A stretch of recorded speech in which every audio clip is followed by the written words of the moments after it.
So this is a double-day lineup that we've seen before, Jack, and they have a lot of power hitters, especially at the top of this lineup. Yeah, and another guy to watch, I mean, you mentioned he has obviously the best average on the team, Joe, at 404 is Griffin O'Farrell with 29 stolen bases. Hasn't been caught stealing once this year, Joe. So when he gets on the base pass, you got to watch him. He's a tough guy to throw out. No one in the league able to gun him out so far this season. So when he gets on the bases, he makes things happen. Let's take a look at the Utica Blue Sox lineup, presented by New York Sash, an official sponsor of your Utica Blue Sox. Leading off is the second baseman, Ryan Enos. Batting second and playing third is Eddie Javier Jr. Batting third, the center fielder, Kyle Schmack. Batting fourth out in right field is Luis De Leon. Batting fifth is the first baseman, Dewey Roden. Batting sixth and playing out in left field is Tanner Kim. Batting seventh is Utica's DH this evening, Garrett Gray. Batting eighth and catching is Angel DeFederico. Batting ninth is the shortstop, Michael Dallas. And one of the hottest pitchers for the Blue Sox over the last couple of weeks, Jacob Rosenkrantz, gets the nod on the hill. Yeah, Rosenkrantz, very solid all season long, Joe. A 0.61 ERA. No earned runs against Auburn this season in 6 2/3 innings pitched against the Doubledays, Joe. And one guy not in the lineup for the Blue Sox today is Harris Williams. Expect to see him, especially in a late game situation, go in as a pinch runner or maybe a defensive replacement. So he's a guy that's on the bench that could play a key role in this game if he gets in the ballgame. Yeah, he's somebody that has to be in this game no matter what happens. So Harris Williams, we could see his speed, we could see him as a defensive replacement, as you mentioned, Jack. So it'll be interesting to see how the Blue Sox put him into tonight's game. The one player that we hadn't mentioned is Luis De Leon. Right now on a 6-game hit streak, he was recently named the PGCBL Player of the Week. He's hit .750 against Auburn in the last 2 weeks. And Jack, going into this season, we mentioned how Luis De Leon was the best hitter of the PGCBL last season, but he started off the season pretty slow. What sort of things did you see as the season progressed that allowed De Leon to be the hitter that he always once was? It looked like he got just a lot more comfortable, Joe. I don't know if he had a lot of expectations coming into the season after being the leading hitter in the entire league in 2019, but he seemed like he kind of freed up, and he noticed the guys around him were, producing as well, and he was seeing more pitches because the guys in this lineup, they're such solid hitters, you can't pitch around De Leon because there's a good bat behind him normally, as there is tonight in Dewey Roden. So it should be an interesting ball game here between the Auburn Doubledays and the Utica Blue Sox. Utica comes in as the 4 seed in the PGCBL. The winner advances to play number 1 Amsterdam tomorrow. So a lot on the line here in Auburn. We've got starting lineups, national anthem, first pitch, and baseball coming up next on the Blue Sox Radio Network. Don't go anywhere. This is round 1 of the PGCBL postseason. Batting second, number 30, the shortstop, Griffin O'Farrell. Batting third, number 39, the first baseman, Matt Berger, Livingston. Batting fourth, number 33, designated hitter, Brian Norson. Batting fifth, number 26, the left fielder, Garrett Prosper. Batting sixth, number 12, center fielder, Ty Atall. Batting seventh, number 8, the third baseman, Logan Matson. Batting eighth, number 3, the catcher, Carson Dunkel. And batting ninth, number 23, second baseman, Noah Campanelli. On the mound for the Doubledays, number 27, Dan Johnson. And now the starting lineup for the Utica Blue Sox. Leading off, number 2, second baseman, Ryan Enos. Batting second, number 3, third baseman, Eddie Javier Jr. Batting third, number 37, the center fielder, Kyle Schmack. Batting fourth, number 16, right fielder, Luis De Leon. Batting fifth, number 34, first baseman, Dewey Roden. Batting sixth, number 21, left fielder, Tanner Roden. Batting seventh, number 10, designated hitter, Garrett Gray. Batting eighth, number 1, the catcher, Angel DeFederico.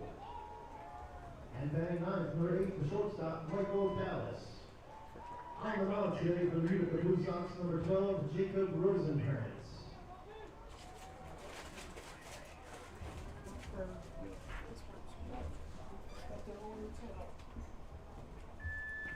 At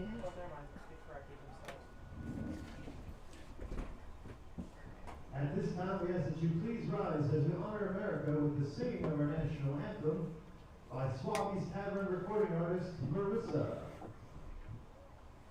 Oh, say, can you see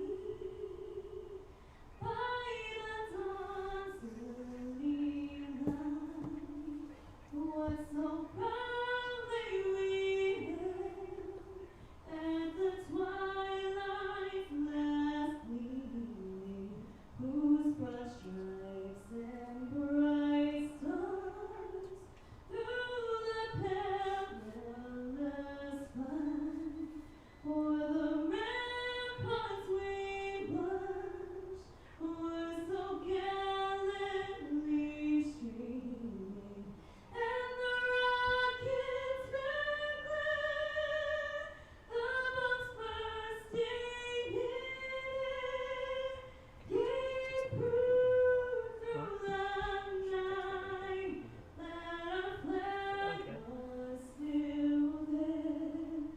Oh, say does that star-spangled banner yet wave o'er the land of the free and the home of the brave. Welcome back to the Blue Sox Radio Network. Joe Cuccio alongside Jack Angelucci getting ready for the opening round of the PGCBL postseason. It's one and done. Win or go home. So it's very important for both these teams to try and get out to a hot start. We're here at Falcon Park in Auburn, but your Utica Blue Sox are the home team as the PGCBL Central Division champions. And they take the field right now with starting pitcher Jacob Rosencrantz getting ready on the hill. Yeah, Joe, the Valpo Crusader only got 14 innings of work at Valpo this spring and had a 12.21 ERA. Turned things around drastically when he got to the 3.15 in Utica with 29 and a third innings pitched and that 0.61 ERA. And, you know, he doesn't give out a lot of free passes, Joe. Only 12 walks this season. Just a very solid arm for Utica all summer long.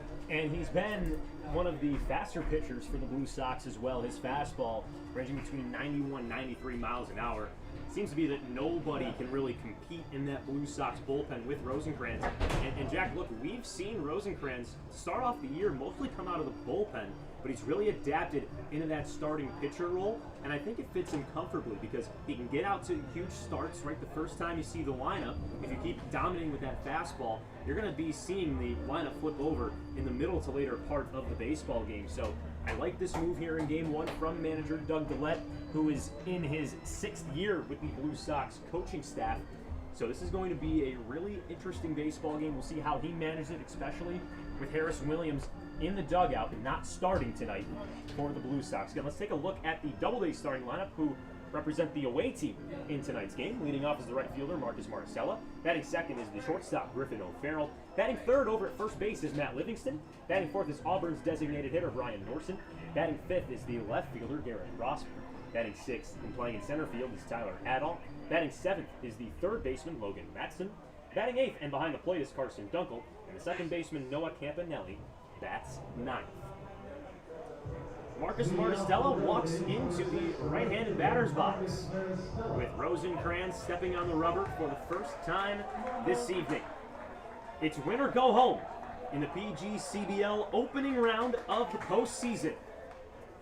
The umpires are ready. Marticella is ready.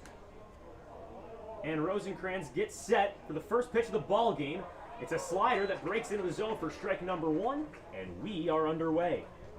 Yeah, good location there to open things off from Rosencrantz. He loves that outside corner, especially early on in at-bats. The 0-1. Curveball that drops in the zone, and the count quickly goes to 0-2 on Marticella. Yeah, really good change of speed there. The first pitch clocked in at 91, Joe. That breaking ball at 76 right there. So really pushing and pulling the throttle.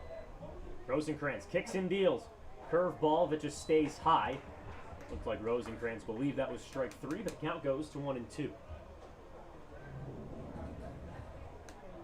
Game time temperature in Auburn, 64 degrees and sunny. Here's the 1-2. Curveball. Rosencrantz thought he got straight through once again, but just misses outside, and the count's even. So did Federico. Joey's ready to toss that one around the horn, but has to give it back to the pitcher, Rosencrantz. Rosencrantz from the stretch. Fastball misses high, and the count's run full. Solid following for Blue Sox Nation tonight here in Auburn, making the hour-and-a-half trek to the west. Payoff pitch. Fastball misses low, ball four. So Maristella works his way on with a walk. And Jacob Rosencrantz lost him. He was at 0-2. Yeah, Joe, that's just tough right there from Rosencrantz. Good patience by Maristella to work the walk, Joe, not chasing any pitches, but 4 straight balls from Rosencrantz. And now you got Griffin O'Farrell up with a guy on base. Not a situation you want to have with a guy who's hitting 404. First pitch to Auburn's shortstop is a fastball that misses high and goes to the backstop. Maristella gets the second easily. He rounds the base, but he will stay there. It's a wild pitch that moves the Auburn right fielder in scoring position. Got to settle down here for Rosencrantz. That's 5 straight balls. He really does, Jack, and he's been a pretty prolific pitcher for the Blue Sox this season, only with 13 walks coming into this ballgame. He's got 1 in his first AB. The 1-0. It's a changeup that's taken on the outside part of the plate. Counts even at 1. Good location right there, and to even things up, let's see if that kind of settles him down after having some location issues here early. Rosencrantz kicks and deals. This was fouled over the first base grandstand. The count goes to 1-2.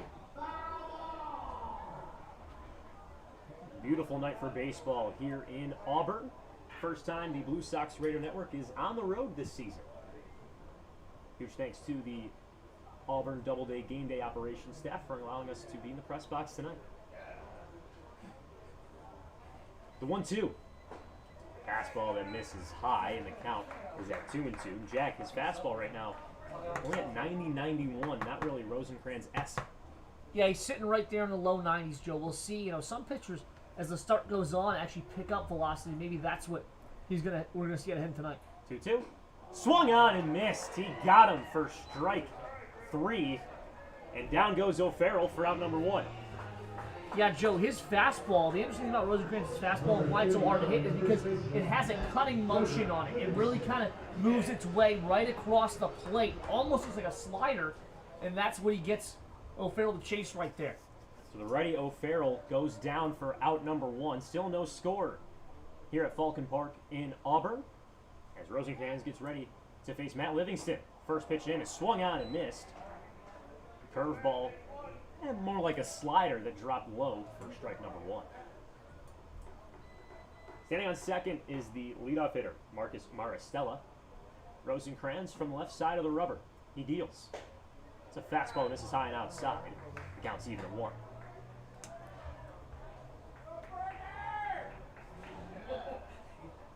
No runs, no hits, no errors for Auburn through a third of an inning. Utica, the home team tonight here in Auburn. Here's a 1-1. Nice changeup that drops in the middle of the zone. The count goes to 1-2. Yeah, really good right there. I like the pitch sequence. Going changeup, fastball, changeup, just trying to keep the batter Livingston on his toes, and we'll see what he goes with here, 1-2. Rosencrantz with the hands at the belt. He kicks, fires, and it's fouled back into the glove of DeFederico. Count stays 1-2.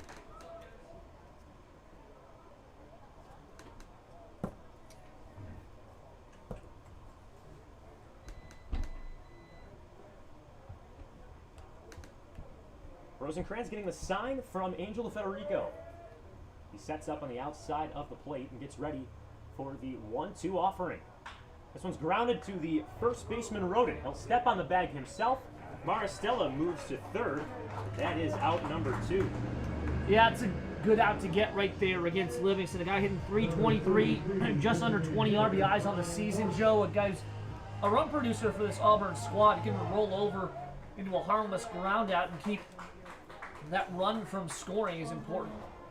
Let's take a look at the Utica defensive alignment from left to right. Tanner Kim, Kyle Schmack, Luis De Leon. From third to first, Eddie Javier Jr., Michael Dallas, Ryan Enos, and Dewey Roden. The battery tonight is Angel DeFederico and Jacob Rosencrantz. First pitch to Brian Norson is a fastball that misses outside. The Hamburg native is up 1-0. Maristella getting a conservative lead off of third. And Rosencrantz fires. It's a fastball that misses high. And the count goes to 2-0. Seems like he's missing up a lot, Joe. That's really his miss right now. So we'll see. You know, after this inning, maybe him and Nolan Freeman will talk that over a little bit and get that down in the zone a little bit. Because that'd be a dangerous miss. 2-0. This one's drilled into center field. Ranging in on it is Schmack. It'll one-hop over his head. Maristella will score easily. Norson will round first. He will get into second sliding. The Doubledays get on the board first. It's 1-0 Auburn. And we'll have to see how they score it. They're going to score it as a double. Yeah, really just solid piece of hitting right there from Norson, Joe. That was a changeup, and he sat back on it. It was able to just be right on top of that one, right back up the middle, timed it up perfectly. And that's impressive. In a big game like this, Joe, hitters can be anxious to try to drive that runner from third base. Great job just waiting back for it in a good piece of hitting. 4 batters through, and the Doubledays lead 1-0 with 2 away in the top of the first inning. First pitch of Garrett Prosper is a fastball that catches the outside part for strike 1. And yeah, this is pretty, Rosencrantz coming into this game with an ERA below 1. 0.61 to be exact. He has been firing on all cylinders, so the Blue Sox bats that have been hot recently have to step up in the first inning. The 0-1. Cut on and missed for strike 2. Rosencrantz battling back here. Good breaking ball there to back up that first pitch that caught the outside corner. We'll see. He can go anywhere here on this 0-2 offer. He gets the sign from Federico as Norson gets a lead off of second. The 0-2. Fastball misses high. And the count goes to 1-2. Doubledays lead 1-0 here in the top of the first at Falcon Park in Auburn. Utica represents the home team tonight in the first round of the playoffs. 1-2. Fastball again that misses high, and the count's even. Yeah, this is the second time we've seen Rosencrantz get 2 strikes on a hitter and then throw a couple balls. The first guy was Maristella, who, drew the walk after being down 0-2 to lead off the ball game. We'll see if Rosencrantz can bear down here. 2-2. This was fouled right back to the screen. There was no net there. I think we would have made a nice play on that one. The count stays the same. And Joe, that hit from Norson is actually a single and an error on the center fielder Schmack. So. I thought that was going to be the correct scoring, so just so the fans at home know that the error moved Norson to second. Rosencrantz deals. Another foul ball, this one over the third base line. Good job here by Prosper battling. With a starter, especially in a postseason game, you want to get that pitch count up as early as possible. And at bats like this, no matter the outcome, when you have a lot of foul balls and just hanging in there tough and battling, that's really big. Rosencrantz kicks and deals. Curveball that drops in the dirt. Prosper won't go at it, so the count is full. 3-2, 2 outs, runner on second. Auburn with a 1-0 lead in the top of the first inning. Utica sporting their home baby blues as Jacob Rosencrantz tries to get his team into the dugout. Payoff pitch. Swung on and missed. He got him. Rosencrantz gets Prosper down swinging for out number 3, but the Doubledays strike first. 1 run on 1 hit, 1 error, and they will leave 1 man on base. We will go to the bottom of the first here at Falcon Park. It's Doubledays 1 and the Blue Sox coming to bat.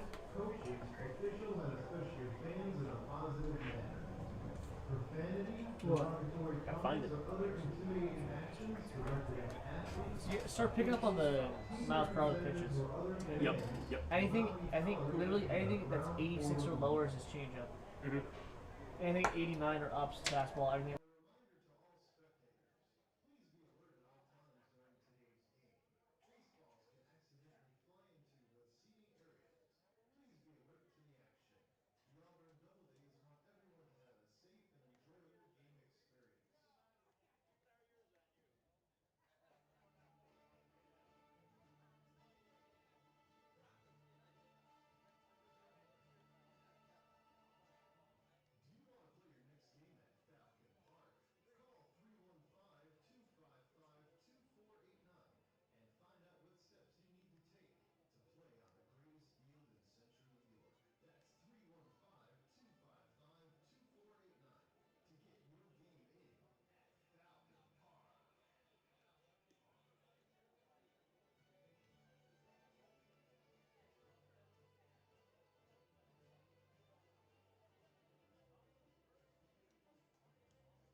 Utica's DH, Garrett Gray, bats 7th.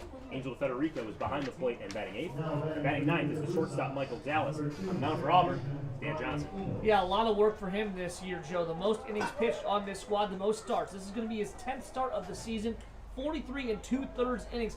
Kind of very similar to the Ryan Figueroa arm slot that we see from on the Utica side of things, Joe, is what Johnson works with. And so far this season, he is with a 3.5 ERA. As you see right there, the 2/3 arm slot I'm talking about. Yeah, first pitch to Enos is outside for ball 1.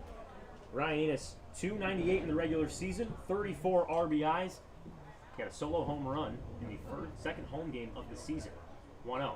Also misses outside. It's hitting at 82 right out of the gate for Dan Johnson. Counts at 2-0. Yeah, not a ton of velocity from Johnson, but he has good stuff, and that's what he mixes in very well. He's accurate. 2-0. Taking all the way is Enos as it drops into the zone for strike number 1. Got Ryan Enos. He's not a very selective player, but once he gets that pitch, he drives it. I agree, Joe. That's exactly what I was about to say, actually. He's not, he has a great mindset at the plate. Johnson from the windup. The off-speed pitch gets away from him, so the count goes to 3-1 on the Blue Sox leadoff hitter. Utica down 1-0 here at Falcon Park. Just getting started in the bottom of the first. 3-1. This one's grounded to third. Logan Matson fields it cleanly and throws across the diamond for out number 1. Yeah, that fastball has a lot of movement. You can really see it from where we are up here, Joe. And it's, like I said, not a lot of velocity, but that movement and good location is how he's able to get guys out. Joe, and the stuff he has, the breaking stuff, the off-speed stuff, very good. 46 strikeouts in 43 innings. That's impressive for a guy who's only sitting right around 82. We'll have to rely on the strikeout pitch tonight as the Blue Sox, who scored 20 runs in their season finale, look to get on the board tonight. First pitch to Javier Jr. misses inside for ball 1. Johnson works quickly. Here's the 1-0. Check swing. Did Javier go? No, he didn't. Eddie offered at the 75-mile-an-hour off-speed pitch down low. The count goes 2-0. Yeah, good job there holding up on that one as it looked like a strike all the way, kind of just dipped at the last second. 2-0 from Johnson. This one is fouled down the first base line. The count goes to 2-1. The defense behind Johnson from left to right. Garrett Prosper, Tyler Adel, and Marcus Maricela from third to first. Matson, O'Farrell, Campanelli, and Livingston. Battery for Auburn tonight. Carson Dunkel behind the plate. And Dan Johnson on the mound. 2-1. This one's fouled right back to the catcher, Carson Dunkel. The count goes to 2-2. Yeah, I mean, that's just like, it looks like a heavy ball right there. Yeah. The Blue Sox, when they're making contact, seems like they're getting on top of it. I mean, it was a weak ground out for Enos. That one, he just almost fanned on, barely nicked the top of the baseball. Johnson looking for the strikeout pitch. This one's also grounded to Logan Matson. A little bit of a farther throw, but he makes it in time for out number 2. And those are 2 good hit baseballs by the Blue Sox, but they just can't find the holes. Just rolling over right now, Joe. And like I said, that's something you gotta, especially the first time through the order, it's tough to figure out when you're facing a pitcher. Is just what's their stuff doing and how is that movement? Because with a guy like this where the pitches move so much, you almost have to take that into consideration for your approach. First pitch to Kyle Schmack is taken on the outside part of the plate for strike number 1. The curveball just gets the outside part at 76 miles an hour. Johnson working quickly from the windup as here's the 0-1.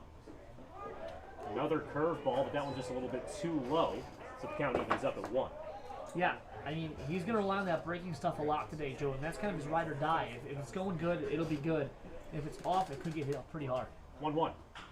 This one's grounded to Matson once again. He fields this more towards shortstop, bobbles it, throws on one leg over first, and the first baseman Livingston cannot hang on to it.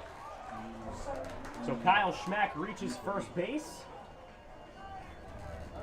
Yeah, couldn't go for the trifecta, I guess. Matson on the ground out to third base. It was a, good job recovering, even making a close play.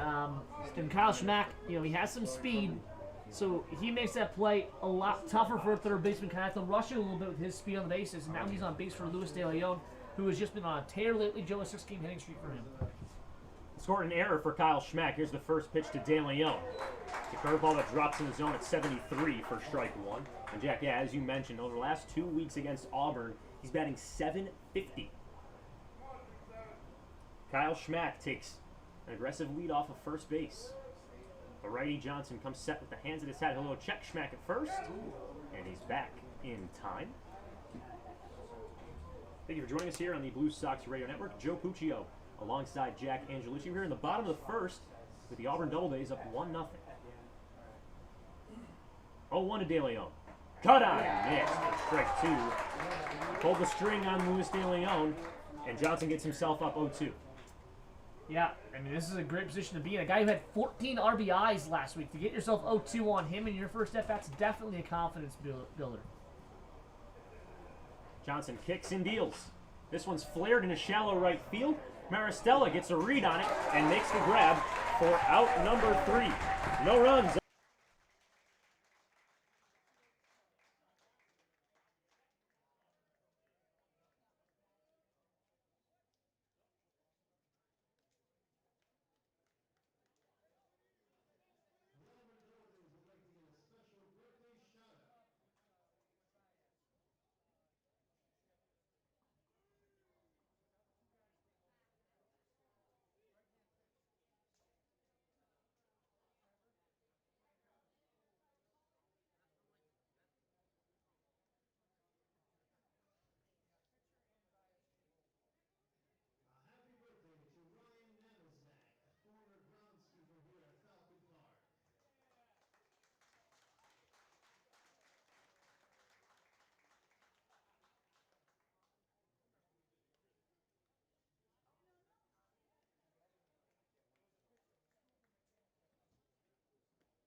To really calm down the pitchers out there on the mound. We've seen him do it with Sam DeGeorge, with Ryan Figueroa, and now here with Jacob Rosencrantz, whose his team is down 1-0 right now, but he's got Adel up 0-2, and here's the pitch.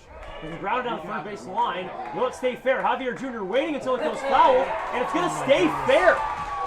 Right on the foul line. An infield single for Tyler Adel, and the Doubledays catch a huge break on their home turf. Yeah, they absolutely do right there, Joe. That ball looked like it was about to turn over foul, and when it caught the line, it almost brought it back in play. It's not for the line. It's a good play by Eddie Javier Jr. because he really had no chance at it at first base, so let it see if it'll go foul.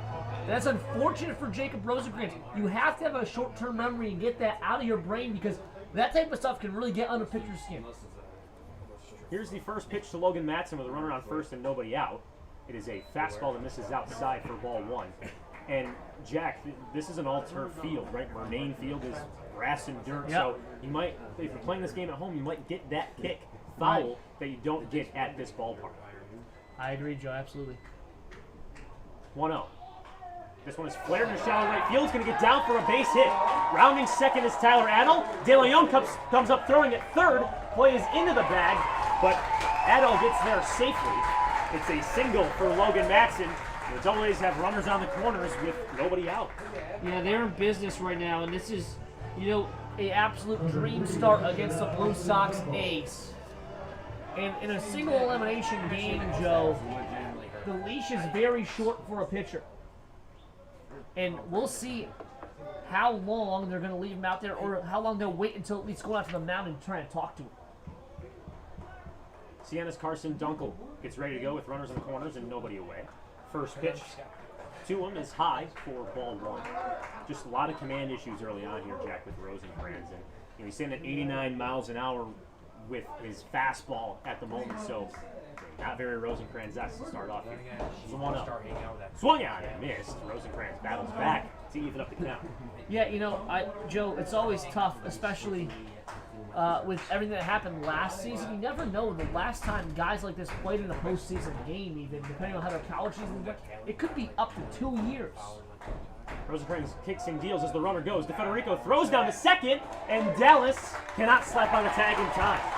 The stolen base for Logan Matson wasn't really as much of a bang-bang play as maybe the Blue Sox hoped for, but now there's 2 runners in scoring position with nobody away. It's danger time right now for Utica. Absolutely is. And Dunkel with a golden opportunity right now, Joe. Only 3 RBIs this season. Has a chance for a pair right here with the ball that's put in the outfield. He gets the sign from DeFederico as the infield is in here in the top of the second. That one goes to the screen. DeFederico chases after it. There won't be a play made at the plate. A wild pitch brings home Tyler Adol, and it's 2-0 Doubledays.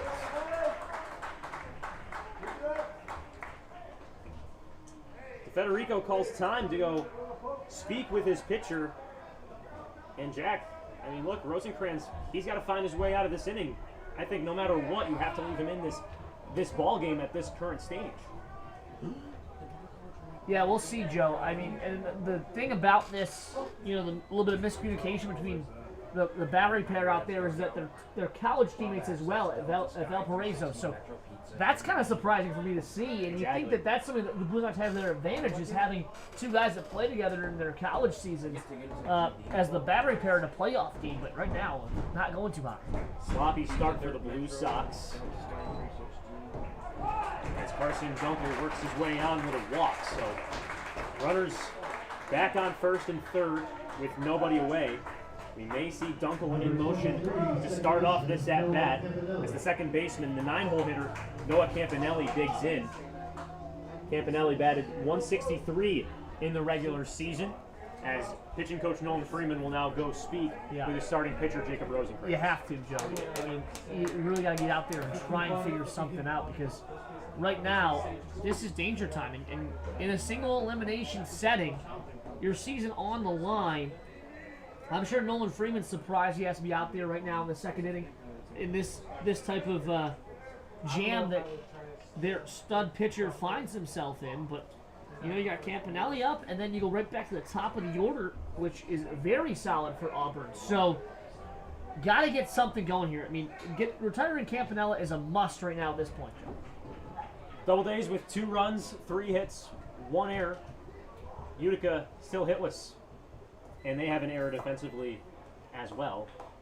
After this at-bat with Campanelli, we'll see every Doubleday hitter through 1 inning plus. Still no outs here in the top of the second inning with Auburn up 2-0. Rosencrantz comes set from left side of the rubber. He kicks and deals. That's a fastball that misses high, sitting at 89 miles an hour. And the count goes to 1-0. Standing on third is Matson. On first is Dunkel. 1-0. This one's popped in the infield. Michael Dallas ranging closer towards the second base bag. Dewey Roden calls him off. The first baseman makes the play over near second base. And that is a strange out number 1. Yeah, it really is, Joe. I think the infield fly rule is in effect anyway, so it would have been an out no matter what. But you got the out. That's what's important, Joe. I said that retiring him is a must. That's big for Rosencrantz. Now you have the double play in order as well to get yourself out of the inning as close to unscathed as you could possibly be here in the second. Top of the order, Maristella digs in with 1 away. Doubledays up 2-0. He squares around the bunt, and he misses for strike number 1. He fans on a fastball down the heart of the plate. Maristella walked in the first inning. He would come around to score and represent Auburn's first run. Bunt defense for the Blue Sox. 0-1. It's a fastball that misses high and outside. The count's even. Jack, we've seen the fastball pretty much entirely in this half inning. Yeah, we have not much from the breaking ball, Joe, and he usually sits around 92, 93. That's clocking in right around 88, 89 right now, so the velocity not there either. 1-1. This is grounded right up the middle. Dallas will step on second. Over to first. It's a double play. And it gets the Blue Sox out of a huge jam. Such a big play right there. Michael Dallas. Yeah. What a great read on that ball, Joe. Off the bat, I thought it was going to be a single right back up the middle. He breaks on it perfectly, picked it up pretty much standing on second place. That is a much-needed double play for Jacob Rosenkrantz, and that might settle him down. And let's see if it fires the Blue Sox bats as well, heading to the bottom of the second. 1 run on 2 hits, no errors, and the Doubledays leave 1 man on. We'll go to the bottom half of inning number 2. It's 2-0 Doubledays. Yes, Jack. Yes. Yes. Think.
Two, and the Blue Sox are trailing by 2. Jack, what's the most important thing that Utica's got to do here? It's a huge inning-ending double play to end the top of the second. How do they feed off of that momentum? Yeah, it really is, Joe. I think it's being selective at the plate. You know, we talk about it. Johnson has a lot of movement, especially on the fastball and his breaking ball, and just you've got to be selective. Can't go fishing here. We will see Roden, Kim, and Gray, batters 5, 6, and 7, here in the bottom of inning number 2.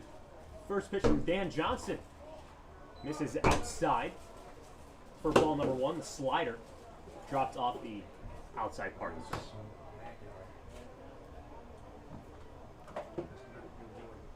1-0.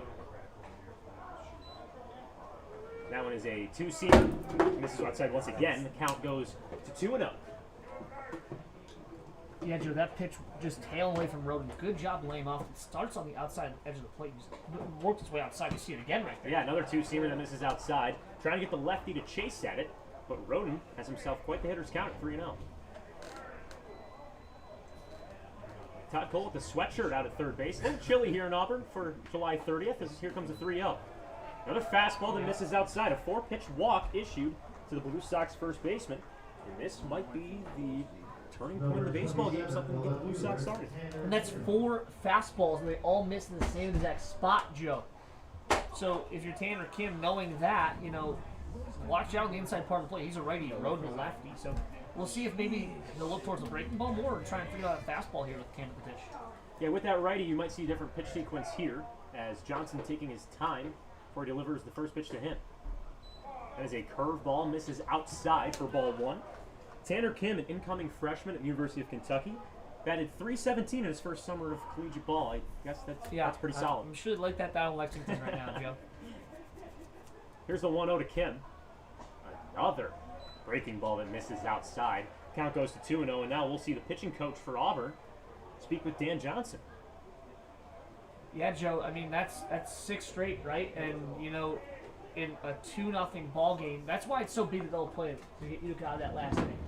That double play limits, you know, what could have been an even bigger inning for the Doubledays, and now you're only, you know, a couple hits away from tying this thing up and being right back in it. So, you know, a good call to go out there and try and calm Johnson down. He still has the lead and, you know, not in too dangerous a situation yet, but the control issues to start the second inning are definitely something that's kind of alarming for a guy who's usually pretty good at controlling. Exactly. So it's going to be really important for him to hunker down here with an Auburn lineup who has scored in both half innings at the plate to sort of get on a roll on the mound. Mound visit is over, and here comes the 2-0 pitch. That one's a fastball in the zone for strike number 1. Pardon, that's the breaking pitch outside. Tanner Kim sort of leaning towards it, and the count goes to 2-1. Roden with a conservative lead off of first, 2-1. Breaking ball outside. Did he go? Yes, he did. Kim gets nabbed for the check swing, and the count's even at 2. You just couldn't hold up on that one, Joe, and now evened up at 2-2. Obviously, the advice that came from the dugout to Johnson has worked to kind of count him down here. 2-2 to Kim. Strike 3 got him looking. Tanner Kim doesn't swing the bat once as he's set down on strikes for out number 1. Yeah, Joe, Kim, he's one of the guys that you see go down. When he does go down, it usually is looking. He's pretty good at putting the ball in play when he does offer it pitches. But sometimes he almost gets a bit too selective, it seems like, at the plate. And that's what happened right there. And, sometimes it works out to his benefit because he gets a 2-strike pitch that he likes to hit. Some hitters are better when there's 2 strikes on them. But right there, Tanner Kim just being over-selective at the plate. It results in out number 1. Here's a lefty, Garrett Gray, with one away. Fastball misses inside for ball number 1.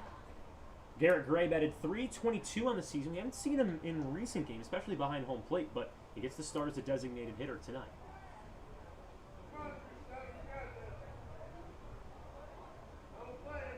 Roden with an aggressive lead off of first. 1-0. Another fastball that misses outside this time. The count goes to 2-0. Having trouble right now with the fastball against the lefties, it looks like, Joe.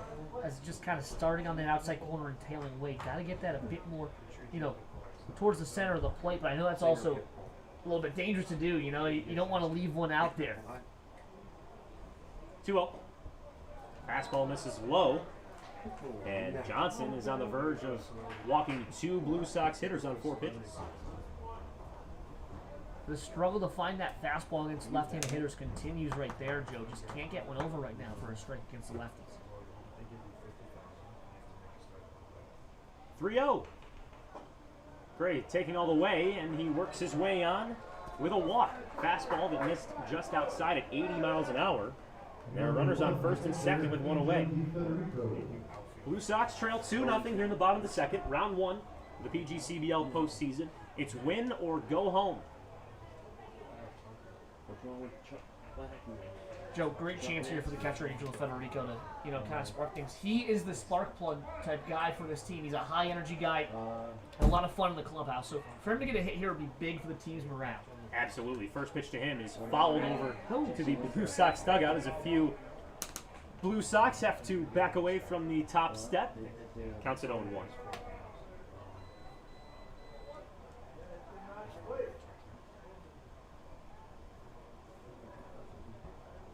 Federico only 2 hits so far this season against Auburn, Joe. But a third one here would be very, very nice. 0-1. Swung on and missed in the dirt. The curveball. Believed it was fouled away, so just nicks the bat of the Federico, and the count goes to 0-2. Yeah, we'll see. I mean, Joe, right now it seems like the Blue Sox best chance to be set up as many lefties as they got into the batter's box because Johnson looking very comfortable in the righty-righty matchups right now. Absolutely, and he's got Michael Dallas coming up next as well, so pretty favorable for the man on the mound. Runners on first and second, one away. Blue Sox looking to crack the scoreboard. They'll throw it over to second, but the second baseman Campanelli was not in the bag, so Roden gets in there safely. Yeah, kind of miscommunication, I think, Joe. I think that the pitcher, Johnson, thought a play was on there at second base.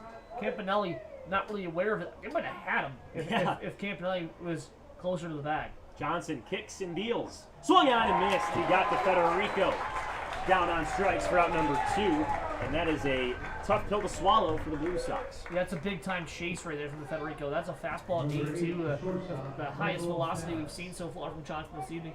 And it had some tailing action on it, like a cut fastball pretty much. It just worked its way pretty much in the center of the left-handed batter's box and somehow was able to fool the Federico to offer at it. So we saw Tanner Kim, who was a little bit over-selective at the plate.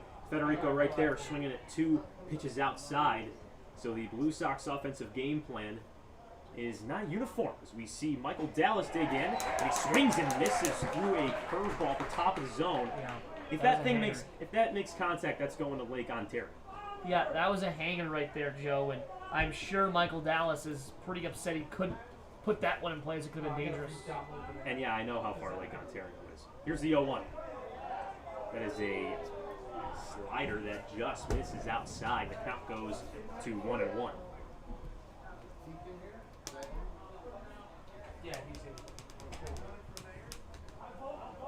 Standing on second is Roden. On first is Gray. Johnson will step off the mound. Looking at Dewey Roden over there on second. And Todd Coley's an aggressive base coach. You wouldn't imagine Dewey Roden a guy that steals bases, but you never know. It's good jumps as well, though. Yeah, Absolutely. That's a big part of his base running. Here's the 1-1. Fouled back to the screen. Count goes to 1-2. Blue Sox looking to crack open the scoreboard. It's 2-0 Doubledays in the bottom of the second. Utica represents the home team tonight due to a scheduling conflict with the American Legion tournament currently going on right now at Murnane Field.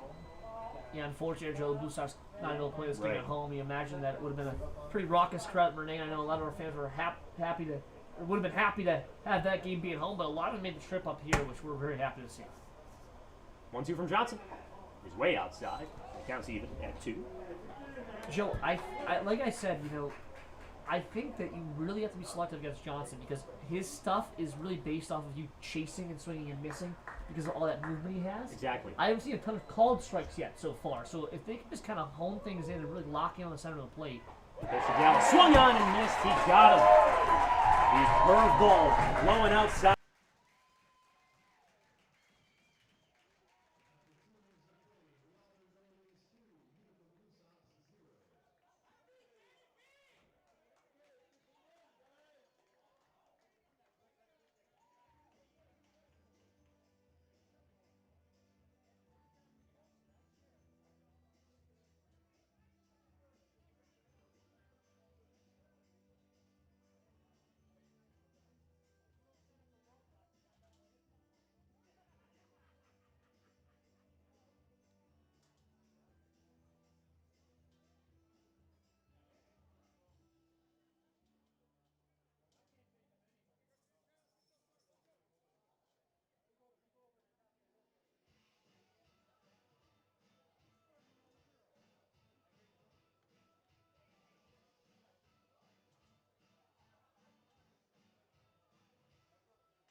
I'm just going to say it. Now batting for the Auburn Doubledays, number 30, the shortstop, O'Farrell. Welcome back to Blue Sox baseball.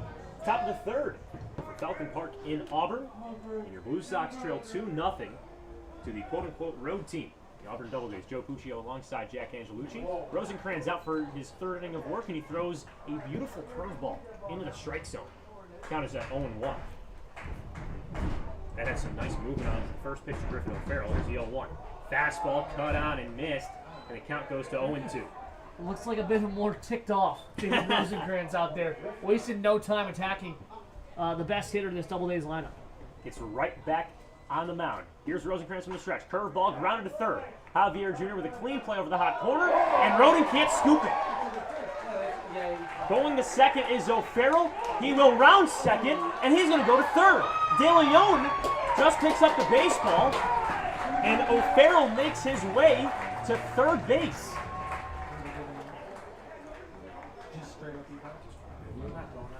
Joe, That's just inexcusable, Jack. Can't have those type of mistakes out here in a big game like this.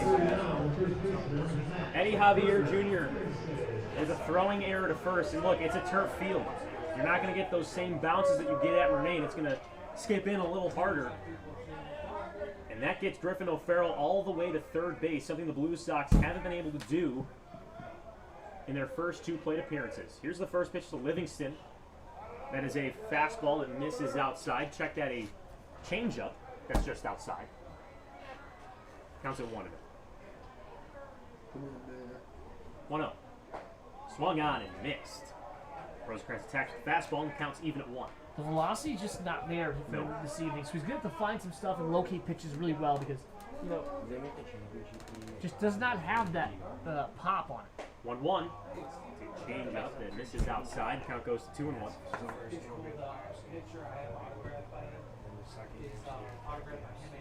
2-0 lead for the Auburn Doubledays.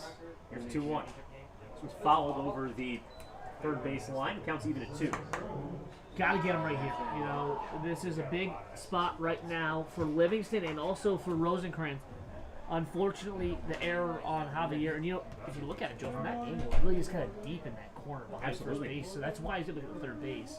2-2. This one's grounded in between the hole, first and second, for a base hit. O'Farrell will score easily. It's an RBI single for Matt Livingston, and the Doubledays have a 3-0 lead. Yeah, this is a surprising start right now for Jacob Rosencrantz. And I'm interested to see, you know, where Utica is going to go with this and how long we'll see him in this ballgame because he doesn't have what his normal stuff, it seems, Joe. Definitely doesn't. Here's the first pitch curveball to Norson that drops in the zone for strike 1. Curveball's on tonight, Jack, but the fastball, everything else is just not finding its spot. He's not used to throwing that breaking ball as much as that fastball, so he's going to get more comfortable trusting it. 0-1. Fastball to Federico, throws over to first. Oh my Ball God. is being juggled. Did Roden get the tag down? No, he didn't. It fell out of Roden's glove. The runner on first, Matt Livingston, didn't get back to the bag, and he's safe. Jack, those are 2 critical plays in this inning that could have helped Jacob Rosencrantz on the mound. Yeah, I mean, Livingston just fell on his face, Yeah. realistically. And then Roden picks the ball and puts the tag on him and just couldn't hang on to it. The Utica Blue Sox just handing away outs right now, Joe. They're giving Auburn 5 outs in this inning, essentially. 1-1 in Norson. This one's fouled back to the screen. Count goes to 1-2. Just inexcusable for a team that's the 4th seed in the PGCBL. You just can't really explain it. It's tough to see a guy like Jacob Rosencrantz who's struggling on the mound right now, trying to get his team back in this ballgame. There's feeling errors like that. 1-2 curveball that's way inside. Goes behind the head of Brian Norson. Count is even at 2. What a stop by the Federico. Yeah. Realistically, just get a glove on him and he held on to it. Rosencrantz from the right side of the rubber. Hits and deals. Fastball is followed over the first base line. Count stays the same. You just can't buy it out right now. Yeah, he really is struggling out there, laboring realistically, not getting help from guys in the field. It's always tough to see, Joe, and hopefully, you know, Utica has a solid fielding team out there. Just a couple uncharacteristic plays. 2-2. He's popped in foul territory. Roden will chase after it, but it will go out of play. Fastball at 90 miles an hour. Yeah, so got it back up in the 90s here. we're seeing that velocity sort of creep up in the middle innings. It's the top of the 3rd inning with the Doubledays up 3-0. 2-2 once more. Curveball that's grounded fouled on the third base line. Jack, this is like one of our games and it'll be the show where it's just a bunch of foul balls. I mean, this is so key. It's just working and working and working and just waste pitches. And that's exactly what he's doing right now. Great job at doing it. So if they need to go to the bullpen, Dewey Roden will be unavailable as he's standing on first base tonight. With his bat in the lineup as well. Here's a 2-2. This one's drilled to deep center field. Going back is Kyle Schmack. He camps under it and makes the grab for out number 1. It had some life on it, Jack, but the Blue Sox are able to finally get the first out of the inning. Yeah, it took a little bit of time there, Joe. That could easily be the 3rd out of the inning, realistically. Yeah. But, you know, you guys work through it. And the thing is, I know give up 3 runs already in 3 innings, not great, but they have not given up that big inning yet. If he can work his way out of this one, that puts you out of the ballgame. They're still very much in this at this point. Garrett Prosper, who struck out swinging in the first inning, stands into the plate. The pitch from Rosenkrantz is fouled down the first base line. Count goes to 0-1.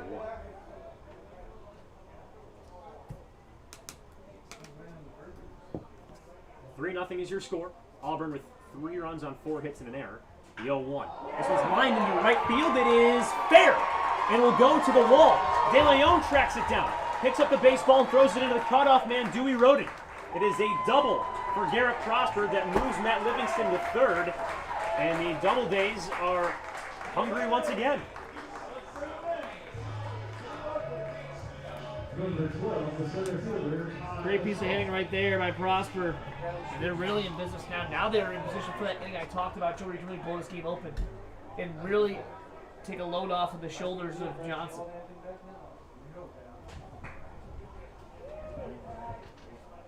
Standing on second is Garrett Prosper, and on third is Matt Livingston. And it brings up Tyler Adall, who's 1 for 1 with a single and a run scored in the second inning. Infield in. First pitch to Adall. A curveball that just misses. Rosenkrantz is going to want that pitch back. It's 1-0.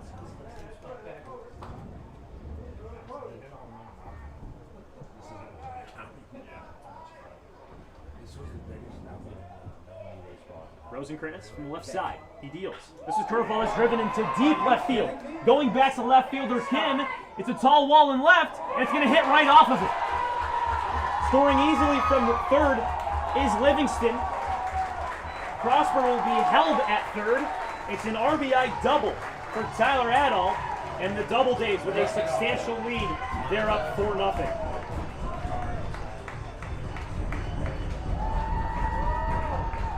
Yeah, really good piece of hitting right there. They're just really getting to Rosenkrantz now, and Nolan Freeman's going to come out and talk things over with him. We'll see who gets up and moving. There's some stirring going on in the bullpen down there, Joe. Can't really see from our angle who it is. There is some movement going on. Yeah, this is just a really tough outing for Jacob Rosenkrantz, the guy who has been lights out for the Blue Sox all season long. And you know, you kind of look at him as sort of the saving grace for the Blue Sox pitching staff. I mean, the only runs that he's given up this season were 2 earned runs at Amsterdam. That's it. The rest of his outings, he's held teams scoreless via the earned runs. But he gave up 1 run against the Doubledays on July 24th, and we're just not seeing that same Rosenkrantz that started off the year with an ERA of all zeros. Yeah, Joe, definitely just struggling right now to find his stuff out there. Never up 6 hits here in 2 1/3. Logan Matson digs in with his team leading by 4. The scoreboard says the count is 2-0 on Matson. Not entirely sure if I missed a pitch. Pretty sure the count's 1-0. There. All right. Scoreboard takes 1-0 count in favor of the Doubleday third baseman. James Flayhive is warming up in the Blue Sox bullpen. Here's the 1-0. Fastball that misses high. Count is at 2-0. Yeah, I mean, I like the idea of warming Flayhive, you know, lefty, a different look. Guy's also been solid all season. Hasn't thrown against Auburn yet, though, this year. So we'll see if maybe a fresh look can slow down this Auburn offense. 2-0. This one is lined into right center field. Luis De Leon makes the play, comes up throwing, runners tag from second and third. It's in the road, and it's a sac fly for Logan Matson. Make it 5-0 Auburn.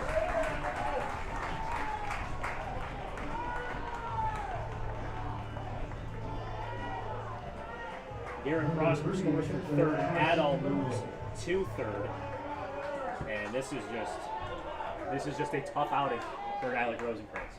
Yeah, in a big game like this, obviously, you hate to see that happen, but still get this out right here, and there's so much baseball left to be played, Joe, that you never know. I mean, this Blue Sox offense, Yeah. hoping when it gets going. Carson Dunkel takes a fastball in the dirt. He walked in his first at-bat in second. 1-0. This one's foul over the third base grandstand. Counts even. Thank you for joining us here on the Blue Sox Radio Network. Joe Puccio and Jack Angelucci calling round 1 of the PGCBL playoffs from Falcon Park in Auburn. 1-1. Fastball that's taken low. The count goes to 2-1. Doubledays with 5 runs on 6 hits and 1 error. Utica, no runs, no hits, 2 errors in the field. 2-1. Fouled down the first base line. Yeah, Joe, looks like Floyd just kind of loosening up. Doesn't look like he's into his heavy warm-up yet, so this inning is definitely Rosencrantz's right now. Flayhive, we've seen him mostly come in the 7th, 8th, and 9th inning, but Jack, when it's the playoffs, you have to go your best. Yep, absolutely. 2-2 from Rosencrantz. This one's popped to the infield. Michael Dallas calls off Javier Jr., and he makes the play for out number 3. A brutal inning for the Blue.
Matchup. Here's the first pitch to Ryan Enos. He swings at it, and it's a ground ball to Logan Matson. Throws over to first, scoop from the first baseman Livingston, and it's out number 1. Jack, that's the advantage of playing at home on an all-turf field. You can sort of read those scoops. Yeah, it is. You know, the bounce is definitely different than a natural grass field and dirt field as well, Joe. Second time they got Enos to roll over one to third base. So now we'll see Eddie Javier Jr., who also grounded out to third base in his first at-bat. Blue Sox looking to rekindle some regular season magic on offense. As Javier Jr. swings through the off-speed pitch for strike 1. He just looks so anxious at the plate. Yeah. Just way ahead of things. Here's the thing, Jack. They don't need to be this aggressive, right? They don't need to swing for the fences right here. They just need to make solid contact, get base runners on, like they've done in the last couple of games. It's an 0-2 count now to Javier Jr. after he fouls one over the first base grandstand. Utica still looking for their first hit tonight. The 0-2. Misses outside. The count goes to 1-2.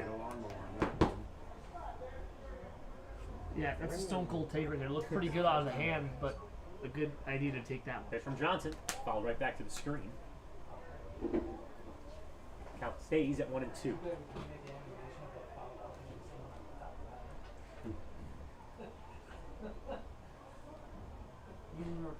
Here's the 1-2. Fouled away over the first base line. And Jack, look, I don't know Dan Johnson's pitch count right now, but could that be an offensive game plan here, trying to get his pitch count? Yeah, just try and waste as many pitches as you can, you know, and get him out of this game. Because clearly they're struggling to get anything going against them. Another take right there by Javier. Good job. Just, you got to work that pitch count in. Yeah, the curveball missed outside. It counts even at 2. Johnson taking his time getting back to the mound. I think he really wanted that strikeout pitch, but it just started out a bit too outside. 2-2. Grounded down third baseline, foul. This was a team that scored 20 runs in their regular season finale. They are hitless through 2 1/3. Yeah, they got to find something here, Joe. Whether it's an approach or just, finding any way to get on base is really the biggest thing right now. It's just finding ways to create opportunities for the rest of this offense to get rolling. 2-2 offering. Misses just outside for ball 3. Looked like Javier Jr. was not ready for the off-speed pitch, and the count's full. As some conversation going on between the Doubledays bench and the home plate umpire. Payoff pitch. Fouled back. Javier Jr. just gets a piece of it. It landed in the chest of Carson Dunkel. And he stays alive.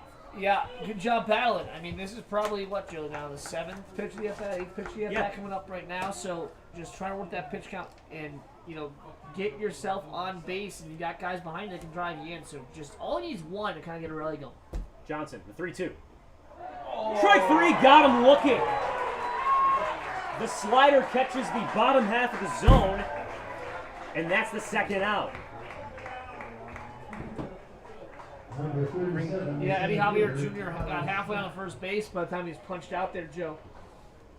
A really good pitch, right around the knees. It's just a tough call either way for that umpire. Right, kind of bordering straight ball, Could have gone either way. This time it goes in favor of Johnson. 2 outs for Kyle Schmack, the center fielder. He takes a changeup inside for ball number 1. Schmack reached first on an error. Back in the first inning. Here's a 1-0. Misses outside for ball 2. The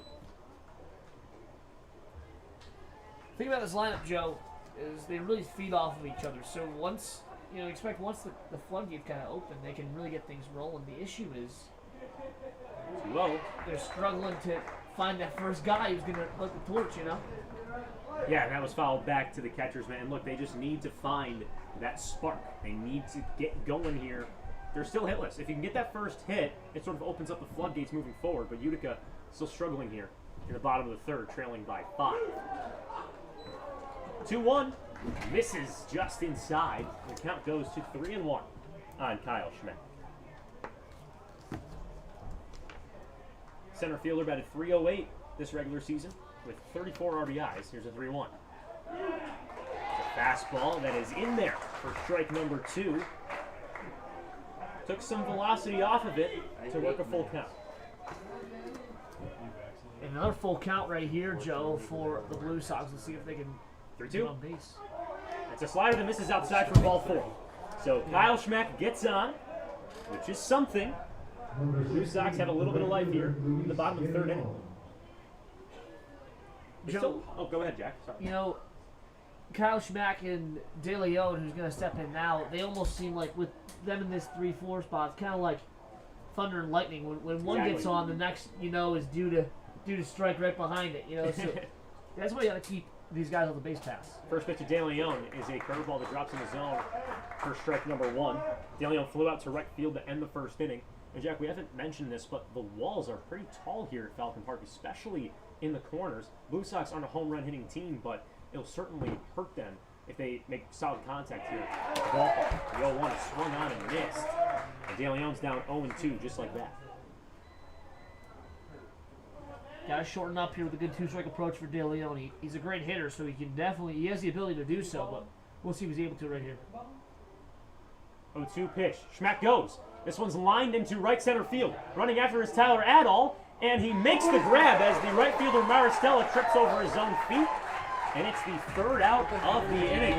No runs on, no hits, no errors, and the Blue Sox will strand 1 man on base. We will go to the top of the 4th inning with the Blue Sox trailing 5-0. You ever seen that Sammy Sosa? Like that happened? It's like 10 feet short. Please tell me. Oh my God, he's coming back. Why? He stinks.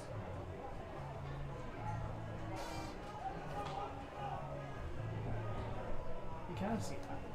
Rosecrans kind of strikes me as a kid who's like a little bit douchebaggy too. Yeah. Doesn't he? Like the way he walks around, like he just thinks he's like dope. You know what I mean? Yeah. Oh boy, here he comes. Country master plan work. Not very good. What'd you say? Huh? What did you say?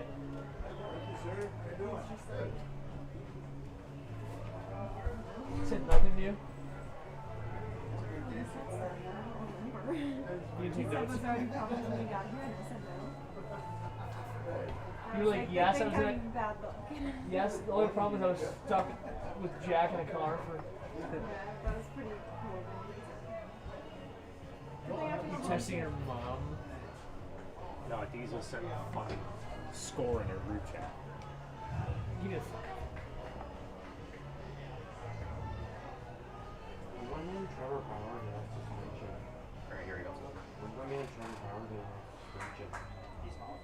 No, when is he getting off? He got extended 2 weeks. Damn it, Rob. It's out in the 4th inning here in Auburn. The Doubledays versus the road team, 5-0. Joe Puccio and Jack Angelucci here on the Blue Sox Radio Network. Jacob Rosencrantz out for another inning of work after giving up at least 1 run in every half inning. First pitch to Campanelli misses, blown away for ball 1. Flahive has stopped throwing in the Blue Sox bullpen as the 1-0 is a fastball in there for strike number 1. 5 runs, 6 hits, 1 error for the Doubledays. No runs, no hits, 2 errors for the Blue Sox. To the Red Sox. So it's grounded to third. Javier Jr. makes the play down the foul line. Roden scoops this one for out number 1. A great play by Dewey Roden to save his pitcher out on the mound. Yeah, really good job right there to get the first out of the inning. A good scoop by Roden. He has good hands over there at first base, and he's able to get out number 1. So a big first out for Utica as they try and claw their way back into this baseball game, trailing 5-0 to the 5-seeded Doubledays. Order flips for Marcus Maristella. He takes first pitch again, blown away for ball 1.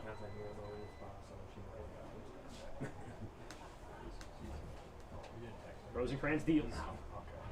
It's a fastball that catches the outside part of the plate. The count's even at 1. Yeah, sometimes you just don't have your stuff out there, Joe, and you gotta find a way to battle through it. That's exactly what Rosencrantz is right now. And we'll see if he can try to settle down here and put up a scoreless inning. 1-1. This one's grounded up the middle. Michael Dallas fields this one to his left. Throws over to first in time for out number 2. And for the first time tonight, the Blue Sox have retired the first 2 batters. 2-1. Joe, Michael Dallas just so smooth over there at shortstop. It's very fun to watch him, make plays like that. That's not an easy play, ranging to his left, and makes it look so easy. He really does, and I think that the Wildcats down in Lexington would love to have his services in the middle infield this upcoming fall and spring. First pitch to a fellow D1 shortstop is low and outside. Griffin O'Farrell reached on error in the 3rd inning. It would come around to score. This one's grounded to Dallas. Fields this one. Flat-footed, throws this one over to first in time for out number 3. A much-needed 1-2-3 inning for Jacob Rosencrantz and company. No runs on no hits, no errors, no men left on. We'll go to the bottom half of this 4th inning.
he's just trying to locate well and use the movement to his advantage. Just try to overthrow the baseball. 1-1. This one's lined into center field. Tyler Adel runs in and makes the grab for out number 1. Some solid hitting from the Blue Sox, but they still cannot buy a hit. Yeah, they can't, Joe. Just hitting baseball right at fielders out there. You know, sometimes that's just how it works, Joe. But down 5-0, you got to find something to drop in there for a base hit. We'll see if Tanner Kim can provide that spark.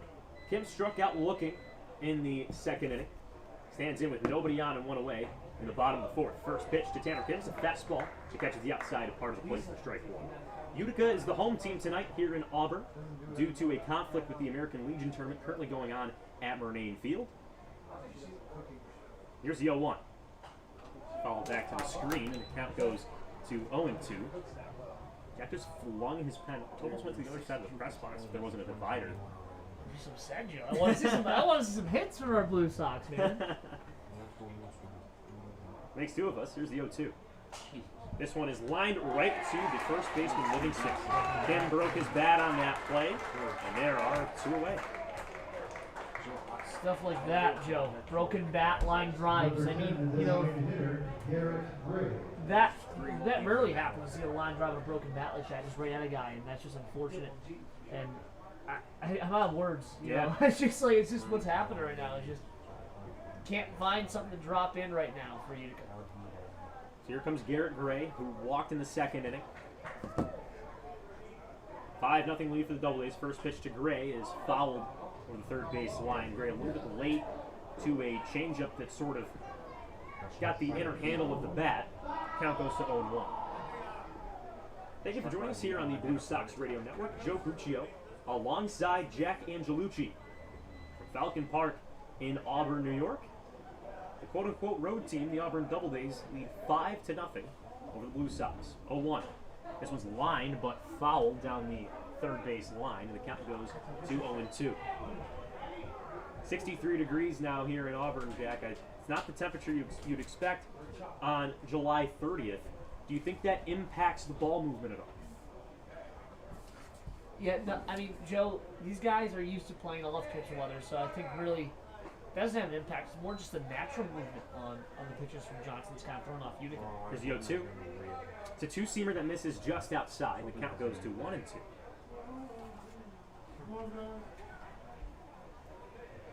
1-2. Inside. Looked like Gray almost swung at that one. It almost hit him too, yeah. So he is lucky to stay alive with a 2-2 count. Still 2 away here in the bottom of the 4th inning. Utica looking for their first hit.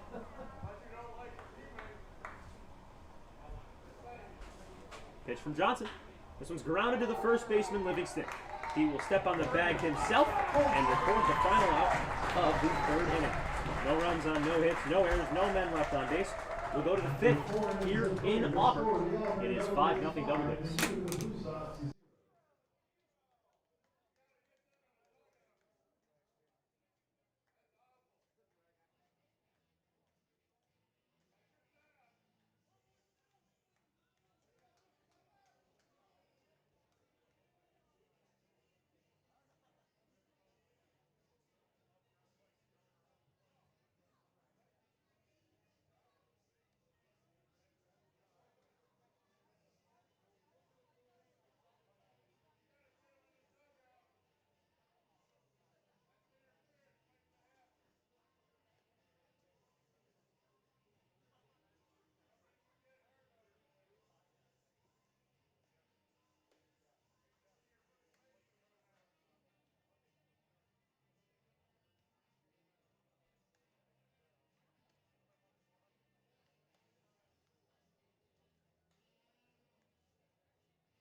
Jacob Rosenkrantz, who steps back on the mound.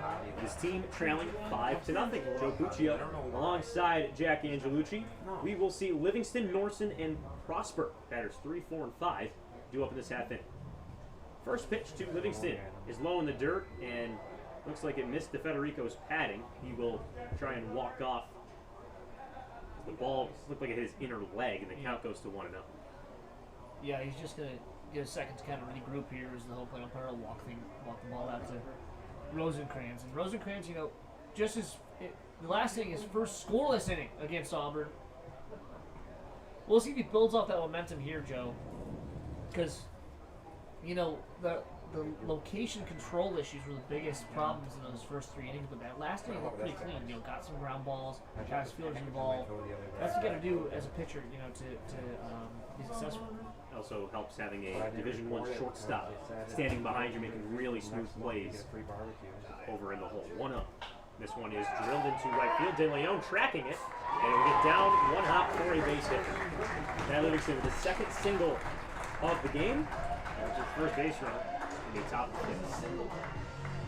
Yeah, Livingston, a guy who came in hitting 323 in this ball game, and he's, you know, showing you why he hit above 300 in the regular season.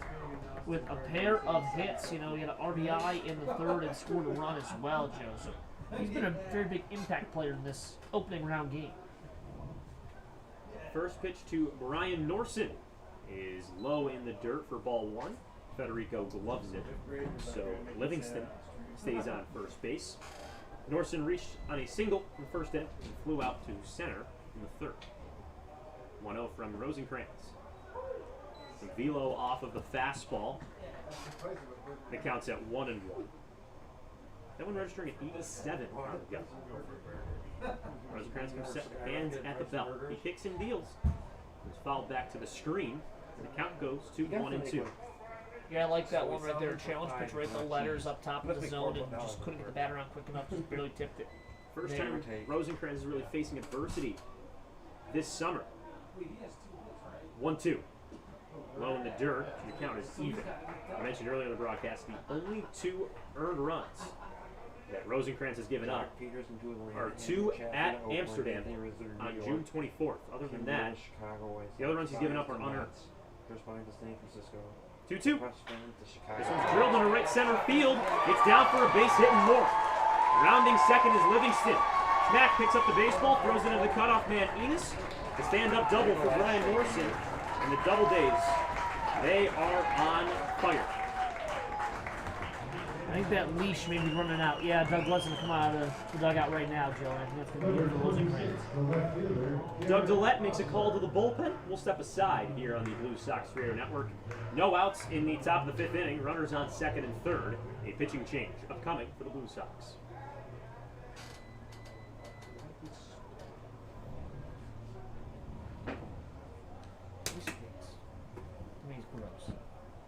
I think we posted on him today, too. Yeah. Jacob Rosenkrantz is so sick because he's a strong tonight. My fault. You didn't do that? No, just like good season. Good shit. I have fries in there.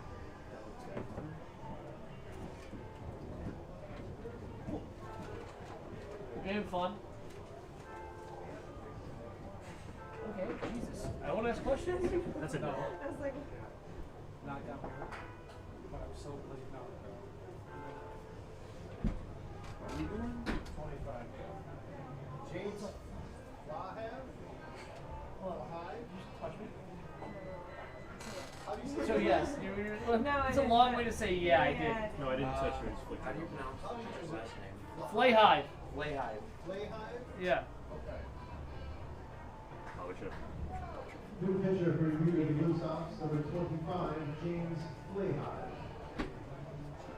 You got a stats. James Flaheevy's in the mood. 71. Yeah, he threw his cheddar 8 times. Said 64 miles per hour. All right, here we go.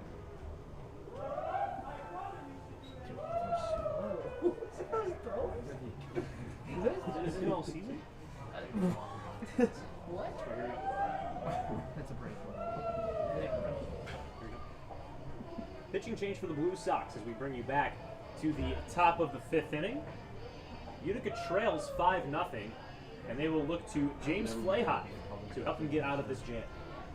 Yeah, Flahey from American International College, Joe. A pitcher very similar, actually, to Johnson. You know, not much velocity, but has really good breaking stuff and a lot of movement on his fastball as well.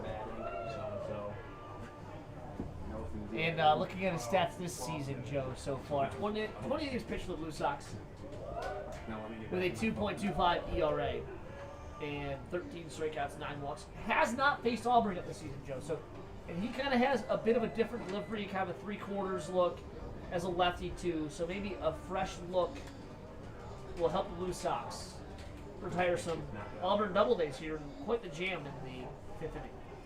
Yeah, he's got runners on 2nd and 3rd with nobody out. The base runners on base are the responsibility of Jacob Rosenkrantz. So we'll see Garrett Prosper, who doubled and scored in his previous at-bat. Lefty-on-lefty matchup. The infield is in for the Blue Sox. Flahey's first pitch registers at 67, and this is outside for ball 1.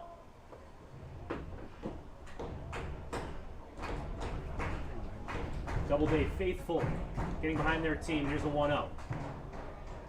It's fouled back to the screen. Counts at 1-1. Gotta get it out right here. And, you know, with the infield in, a strikeout or either something that's really rolled over is kind of ideal. 1-1 in there for strike 2. That one up to 75. And Flahey looking to strike out his first batter. Flahey kicks and deals.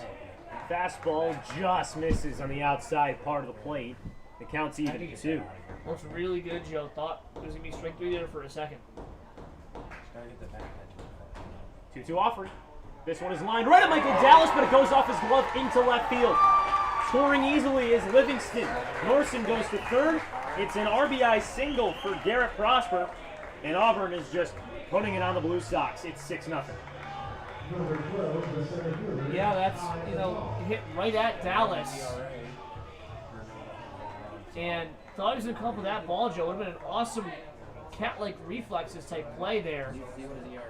But off his glove and into left field for a single. The center fielder from Bates College has runners on 1st and 3rd and nobody out.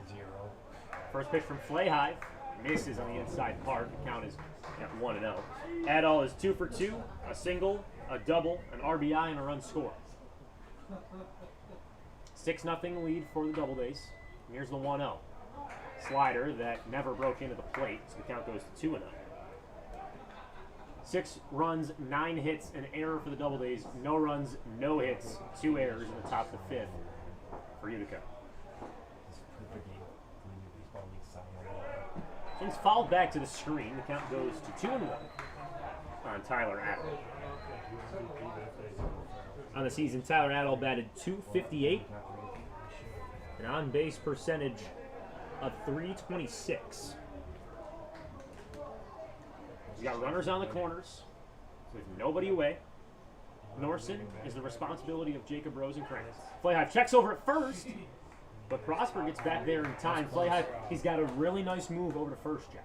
Yeah, he does. Thought he had him there for a second. Always tough, you know, with that lefty move over first base.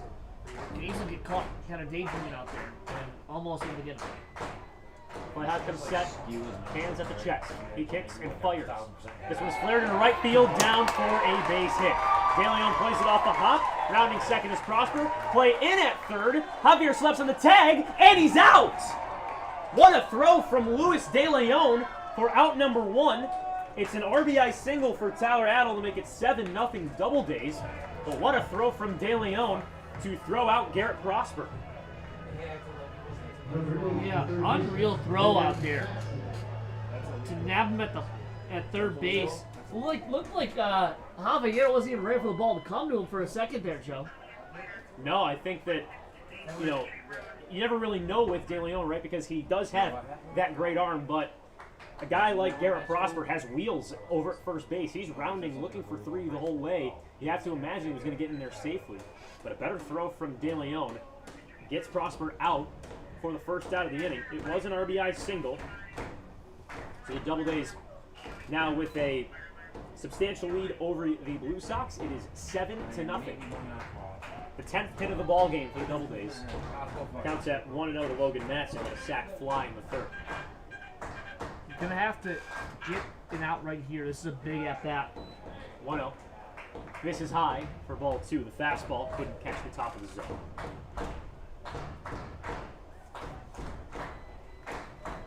For Adel, it's RBI number 21 of the season, Joe. It's good for third of the team. Pretty impressive stuff from him all year long.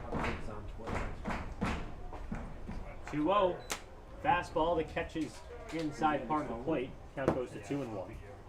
And Jack, it just makes you think, how differently this game could have been if they played in front of their home fans for Maine.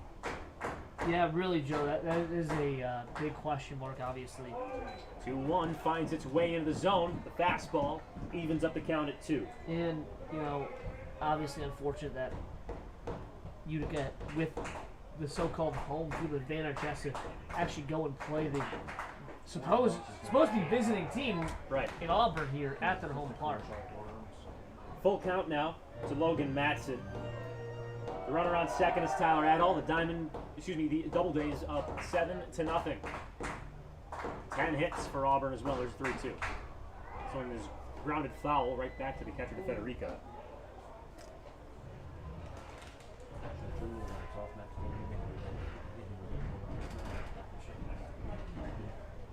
Flayhive steps back on the rubber, working from the right side against the right-handed Logan Matson.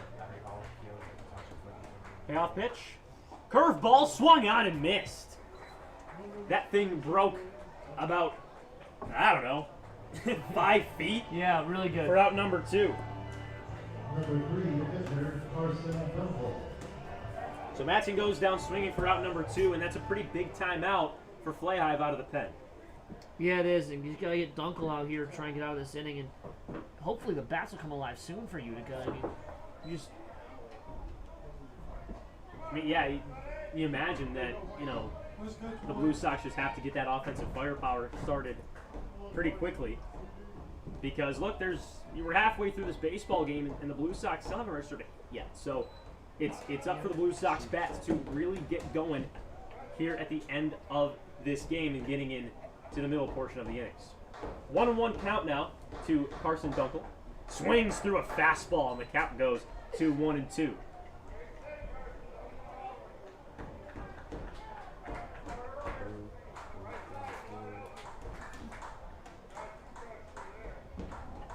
Runner on second is Adel.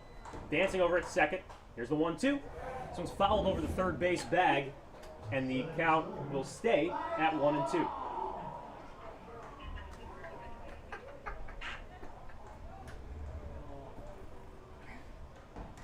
One-two. This one's line of the first baseman Roden, who makes a nice play running to his right for the final out of the inning. But the Doubledays continue to do damage. They scored 2.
welcome back to Utica Blue Sox baseball here on the Blue Sox Radio Network. Blue Sox are still hitless. They're down 7-0 as the home team here at Falcon Park in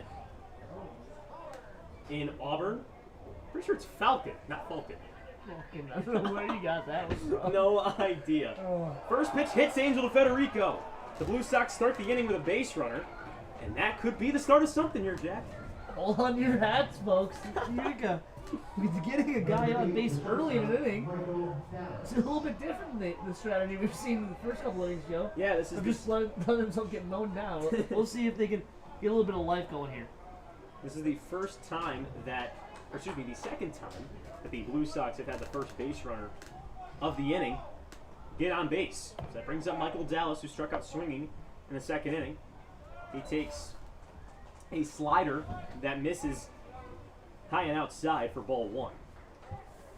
Dallas batted .225 with 17 RBIs and 25 hits in the regular season. 1-0. Catches the lower part of the zone, counts even. Johnson's just so impressive. Every time he's made a mistake and let a guy get on, he's just battled back with a solid challenge pitch.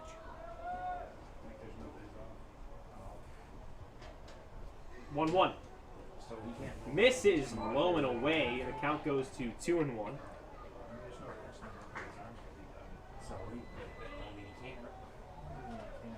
Seven 0 Doubledays with 10 hits. The Blue Sox still looking for hit number 1.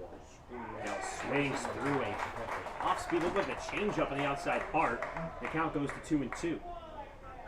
Yeah, good change of pace right there from Johnson, Joe. And, you know, he's just finding ways to get guys out. 2-2. This is low and away for ball 3. So the count is full. Angel Federico stands on first. Nobody out in the bottom half of the inning. 3-2. Misses for ball 4. The Doubleday faithful. Not liking that call, but there's runners on first and second now with nobody away. We're kind of hoping here the Blue Sox are looking to get something going. I mean, Johnson has, we can say it, right? Yeah, no hitter. Yeah, no, no I just hit. said, He's got no hit. Joe, I've been chuckling over here waiting for it because we talked about it. We were saying we were going to mention it. I've been laughing about it. If anyone's heard me laughing, that is what I've been laughing about because we're waiting to see who's going to be the first one to say it. But I'll just get the suspense over with. Yeah, he has no hitter going. Yeah. So, we're getting the giggles out of the lab. Everything's gone Nothing now. personal against him, but if he wants to give up that no hitter anytime soon, That would be. I'm cool with it. Like he doesn't check with me first, that's for sure. So the Blue Sox Radio Network hoping that the Utica Blue Sox get some offense going. How crazy is that? The order flips over now for Ryan Enos. He is 0 for 2 with 2 groundouts to the third baseman. Enos, one of the better hitters on this team this season. He had 34 RBIs in the regular season. First pitch to him. Swears around a bunt, lays this down the third base line. Matson waiting for it to go foul, and it does. Where was that? Yeah, there we go. Yeah, dear Lord. Where was that break in the first inning? As Enos will have to hustle his way back into the right-handed batter's box. I mean, that was a really good bunt, too, Yeah, and it really know was. Enos has the speed to beat that out. And it's not even close at first base. And I like it, Joe. You know, Utica doesn't play small ball very often. And they decided to right there, but just could not find a way to get that ball fair. It looked really good at the back. Joe thought it was an easy bunt for a single. 0-1 to the Oswego third baseman is in there for strike number 2. Pardon the second baseman. He's more of a utility infielder for the Blue Sox, but tonight he's playing second base and he's down 0-2. Runner on second is DeFederico. On first is Dallas. Dan Johnson in his 5th inning of work. Time is called. Carson Dunkel will go speak with his pitcher. Joe, if he's able to retire Enos right here, you know, that's such a big break with that foul ball. That bunt going foul, I should say, because, you know, if that stays fair, you're looking at bases loaded with nobody out, and with one big swing of the bat, Utica's back in the game. The The battery will reset. And they get ready for the 0-2 offering. It's popped up in the infield. Johnson runs after it, but the third baseman Matson will call him off. He makes a play in foul territory for out number 1. Yeah, that's big right there, Joe, to get that out. I mean, like I said, you're about 2 feet away from that ball staying fair, and the bases low with nobody out. Now there's runners on first and second and 1 away. So, but you got the meat of the order coming up right here, Joe. A good chance to attack and at least, grab some runs to try and narrow that margin. So 2 ground outs to third, a pop out to third. I guess Enos is just pulling the baseball there. Yeah. That's his MO. Javier Jr. digs in. 1 away, runners on first and second. First pitch to him. Misses low and away for ball 1.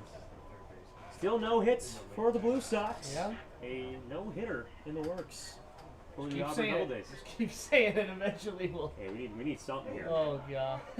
we need Blue Sox Nation to light up the chat right now and give us some. Everyone give us some type good no mojo. hitter in the chat. Everyone right type now. no hitter right now in the chat. We would appreciate it big time. That's Auburn Doubleday. Oh my goodness. That's him. Yeah, I think it's the real him. That's actually him. When did he? He has human hands, but I thought he passed away, Joe, but I think maybe. well, it's Auburn. I guess they can do anything over here. Yeah. Incarnated. Apparently. 1-0. This one is hit into center field. Tyler Adol runs in and makes the grab. It's way too shallow for the runners to advance. That is a difficult out number 2. Yeah, Joe, actually he passed away in 1893. So I think it might just be a doppelganger out there. Looks just like him. Look just like him. And he's in full uniform. Very impressive. Yeah, not often you see a 202-year-old man ready to play Now baseball. that would be the main attraction. That would not be a baseball game. 2 outs now, and Kyle Schmack digs in. The team leader in RBIs. But not only looking for the first run, but for the Blue Sox first hit as they trail 7-0. First pitch to him. Joe, we have a chat. I don't know. I think someone might have. Oh, let's see. Oh. No hitter. Hey, all right, we got one. Yeah, there we go. There we go. We got 2. Back to back. We're wasting no time. Well, let's hope it works. I mean, we're pretty close enough to the field level. We can probably scream it and Dan Johnson can hear us. Probably not great for radio, but we'll try our best. 0-1 to Schmack. Misses low and away, so the count is even at 1.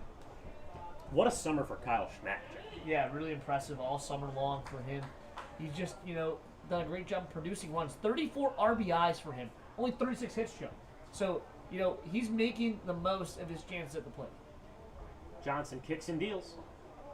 Another off-speed pitch that misses low and away. Count goes to 2-1. Look, Jack, we've seen the Doubledays find gaps, hit baseballs down the line. The Blue Sox are certainly due, especially after scoring 20 runs in the season finale. Yeah, Joe, you hope they just didn't maybe use up all their hits in that game, you know what I mean? They're struggling tonight. But one big hit can change the complexion of this ballgame big time. The Blue Sox are definitely a team that feeds off of momentum. Yeah. Here's the 2-1 from Johnson in the stretch. That one is a 2-seamer that misses inside. Count goes to 3-1. You don't want a hitter's count for a guy like Kyle Schmack. Got some action on the bullpen too, Joe, so we'll see how long they continue to stick with Johnson. Just throwing too many, balls here and walking too many guys to go really deep in this ballgame. He's still pitching very well. 3-1. Okay. Swung out and missed. Schmack in front of the off-speed pitch. Count is full, and the runners, DeFederico and Dallas, will be in motion. No runs, no hits, 2 errors. The Blue Sox trail 7-0 here at Falcon Park. I don't know why I've been mixing that up. In just this half inning alone. I wanted to be Castellanos, but he's down in AAA. Payoff pitch, runners in motion. Yeah. And this one is flared into shallow infield. It's going to drop. Going home is DeFederico. Play at the plate, and he is out. DeFederico gets gunned out by the shortstop, trying to take an extra base. DeFederico spikes his helmet into the dugout, and that is the 3rd out of the inning.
Tucci. James Flahive will see batters 9, 1, and 2 in the top of the 6th inning. First pitch to Campanelli is fouled away. And a little bit of a score discrepancy here, Jack. What was originally scored a base hit for Kyle Schmack, they are now scoring it a fielder's choice.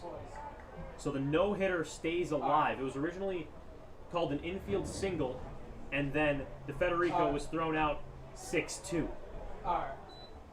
But the official scoring now has just been changed, and they call it a fielder's choice, so the Blue Sox are still hitless. But he still gets the Here's the 1-2, Campanelli. This one's popped in the infield. The second baseman, Ryan Enos, in shallow center, makes the grab for out number 1. Joe, not to be critical, I think that might be a touch of home cooking right now for their man Johnson on the mound. But, yeah, I mean, all right. I'm sure we'd do the same. Yeah, I think we would the too. roles reversed, but actually won't. Well, here's the thing, too, Jack. If we were home. When we are home, we are never hearing those conversations Yeah. about the official score, so we would never think twice about it. The official scoring is a fielder's choice for Kyle Schmack. So the no-hitter is still alive for Rob Johnson. Excuse me, Dan Johnson. Rob Johnson was a car dealer in Rochester, New York. Apparently it was huh? No, actually, it was Bob Johnson. It wasn't even Rob Johnson. So I'm just making up names at this point. Robert is the same thing as Bob. So Dan Johnson is throwing a no-hitter. Bob Johnson sells cars. Flahive deals the 0-2. So it's fouled over the first base grandstand. Count stays the same. Flahive got the velocity up now. You're 80, Joe. Just needs some time to get settled in this ball game, I think, personally. Looks really solid right now. Yeah, he's really firing on all cylinders in this outing out of the bullpen. There's a 1-2. Excuse me, the 0-2. This was fouled down the first base line. 7 runs on 10 hits and an error for Auburn. No runs, no hits, 2 errors for your Utica Blue Sox in a 1-game playoff. Utica the 4 seed, the Doubledays the 5 seed. If the 0-2. hitter was already at first, Another foul ball over the first base grandstand. when the play was made, that it's a hit. It was close because he picked it up and looked at first and then threw it. So he's not going to throw it to first base. Let's go to New York for instance. Yeah.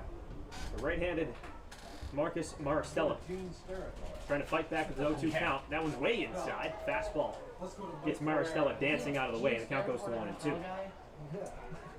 Yeah, I don't mind that pitch out of strike zone. See if he can chase maybe 0-2, but we'll see if he goes with a challenge pitch here, 1-2. I think that's great time for it. See if he goes here. This is a curveball. It's way outside, and the count is even.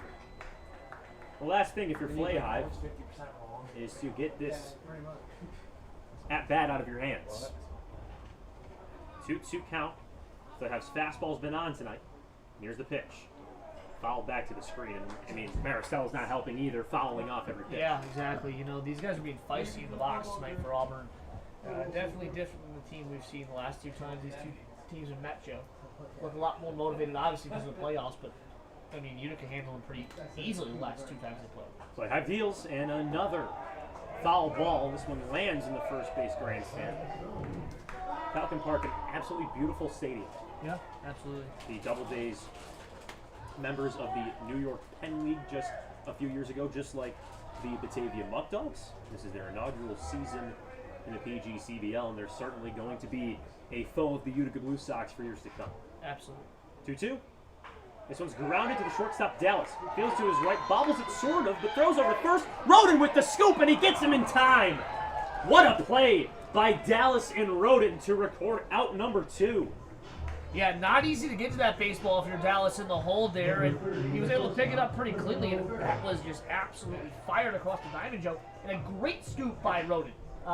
He's made a couple nice plays this evening at first base. That is the 3rd time that the leadoff hitter Maristella has grounded out to the shortstop. This brings up Griffin O'Farrell. He swings the first pitch and drills it to right center field for a base hit. De Leon fields it off of 1 hop, and he will hold O'Farrell at first. It is a 2-out single for the shortstop from Virginia.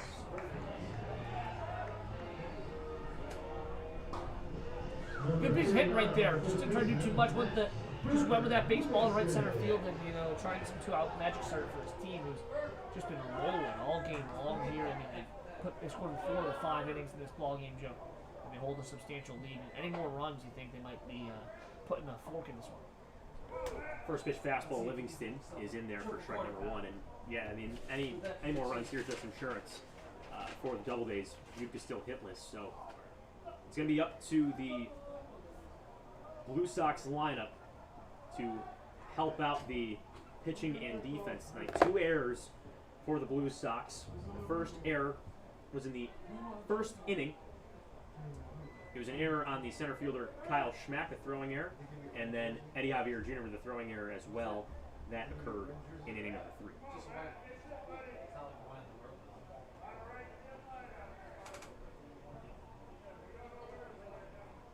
Oh, 1.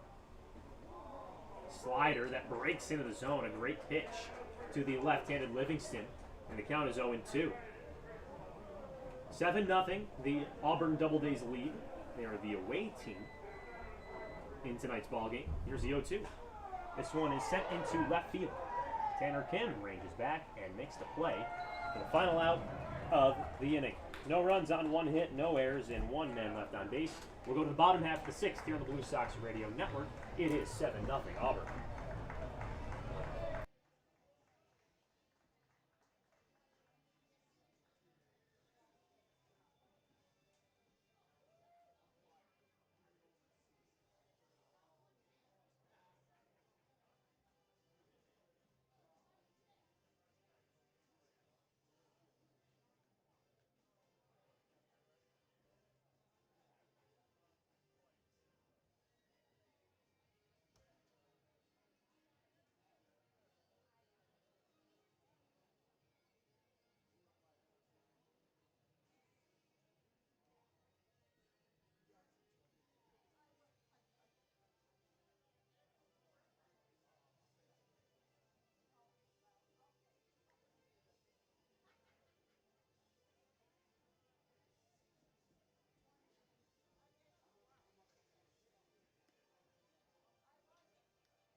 Here at Falcon Park in Auburn, the Doubledays with a 7-0 lead over the Utica Blue Sox.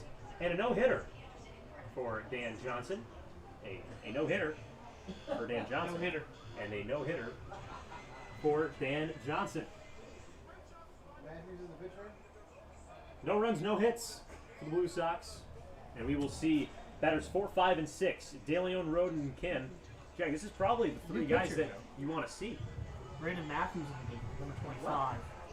Well, it's now a no-hitter, a combined no-hitter. We will get our first look at Brandon Matthews. Yeah, Matthews from Youngstown State, from Punxsutawney, Pennsylvania.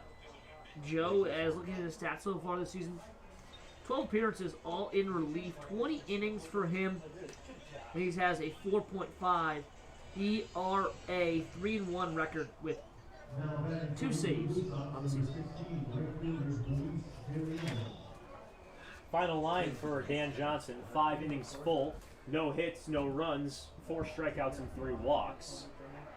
And Brendan Matthews gets ready to go with his first pitch. This is a curveball that drops below the zone to DeLeon and counts at 1-0. Jack, something that I've noticed over the last few games here is that once there's a pitching change, the Blue Sox sort of get into a swing. They start to, read pitches better, and this could be a big turning point in the baseball game. They have put her on a couple bullpens over the past couple weeks, Joe, so we'll see if they're able to get something going here against the righty Matthews. 2-0 fastball misses high for ball 3. Yeah, count 3-0 on DeLeon now, expecting to take here. And he has some speed if he gets on as well. 3-0 offering.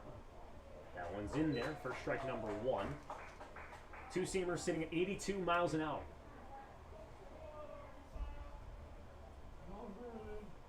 3-1. This one's grounded in between the hole at first and second. It's a base hit. De Leon gets the Blue Sox in the hit column. And our mojo and spirits worked. Yeah, Joe. I mean, I just stood up, so I think maybe that's what did it. Do I have to stand up too, or? Well, no, I wouldn't, because I mean, you Okay, just got to hit I'll- and you were sitting down, so I think I should stand up. I will sit down. Don't you worry about that. So now we will see Dewey Roden 0 for 1 with a walk in the second. First pitch him is grounded to third. Matson fields it. He'll throw over to first. Can't turn two. And so it's a 5-3 ground out for out number one. It moves De Leon to second. Yeah, got him over in a scoring position. If Utica, you know, obviously less than ideal to get that out on road in there, but you know, you're still in business with a chance to potentially driving a run here for Tanner Kim.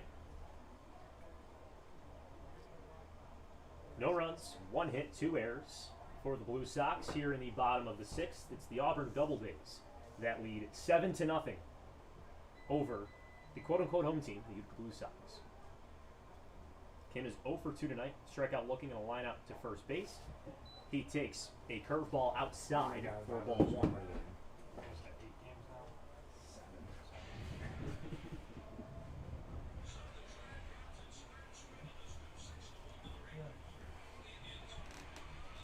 One up.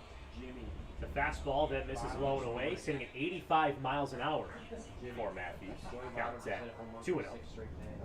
What's the count? Gotta be patient here, you know, and Kim is one of the most patient guys on this team, Joe. You're right. 2-0 to Kim. This one is swung on into right field. Ranging under it is Maristella. He makes the grab. De Leon is tagging up from second. Play at third is not in time. So De Leon moves 90 feet away from scoring, and there are 2 outs. Yeah, big spot here for Garrett Gray, the Butler Bulldog. Joe, who has 13 RBIs in the season, hit 322 on the year in the regular season. So he's a guy that has produced some solid numbers for this team, Joe, and we'll see if he can get things going here. Garrett Gray walked in the second inning and lined out, or excuse me, grounded out to third in the fourth. He takes an off-speed pitch outside for ball 1. Bottom of the sixth, Auburn leads 7-0. Utica looking to crack the scoreboard with a runner on third. The 1-0 is a 2-seamer that misses outside. The count goes to 2-0. 61 degrees in Auburn. Starting to get a little chilly here for July 30th. 2-0. Swung on and missed. A healthy hack from Gray.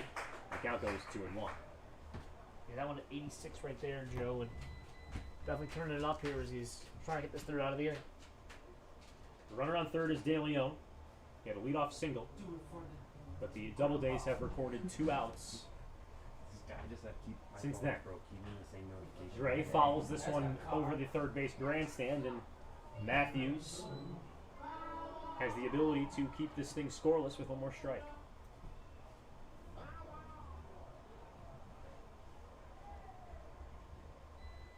Expect a challenge pitch here 2-2, Joe. Don't want to get in a 3-2 scenario, obviously, and risk the potential walk.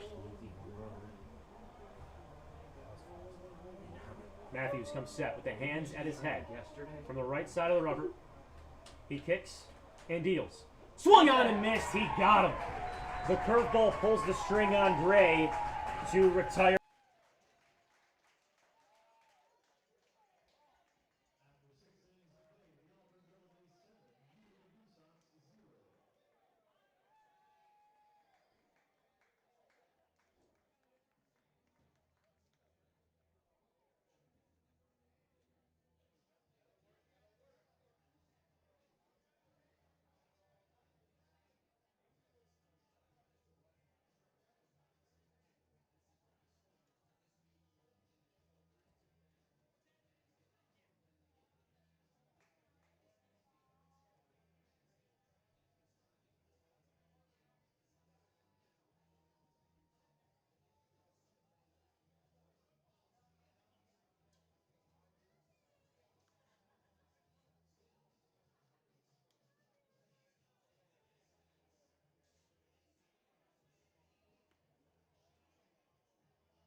Sox baseball here on the Blue Sox Radio Network. Top of the seventh. Speaking of seventh, Doubledays lead 7-0. Joe Puccio alongside Jack Angelucci, James Flahey still out there on the mound for Utica. He'll see Norson, Prosper, and Adolph start off this inning. First pitch to Norson, misses outside for ball 1. Jack, what's been the story for Utica tonight? As here comes the 1-0. This one is shot into center field. Schmack ranges over and makes the grab for out number 1. You know, Joe, I think it's just they're lacking the timely hits they normally get. This team is usually so good in those big-time situations of getting guys moving around the base paths and scoring guys, and they just have not been able to do so far today and to make the bite. So we'll see Garrett Prosper now. 1 pitch. Check that. 2 pitches, 1 out. Garrett Prosper, 2 for 3. A double, an RBI single, and a run scored. Lefty on lefty battle between Flahey and Prosper. First pitch to him is also sent into center field. Schmack ranges to his left this time and makes the grab. 3 pitches, 2 outs. Working quickly here, Flahey. He's been really solid, Joe, in relief in this ball game, in my opinion. And, you know, all he needs is his offense to provide a little bit of a spark here for this team, and they can get right back in this ball game. I mean, Utica, they can easily put up 7 runs. They can. Just like that, just based on where they've been all season long, Joe. And they scored 9 runs in the bottom of the 4th against Watertown a few nights ago. They scored 7 in the first 2 innings against Watertown and 9 in the 3rd. So this baseball game is nowhere close to being over. It's just the Blue Sox just don't have that momentum. They don't have, you know, the home fans behind them. They don't have Timmy Best screaming into the microphone. You know, they don't have that home field right now. As they try and work their way back into this baseball game, trailing 7-0. Counts 1-1 to Tyler Adol, who's had a night, to say the least. 3 for 3, 2 singles, a run scored, a double, and an RBI. He follows this one over the first base grandstand. Count stays at 1-2.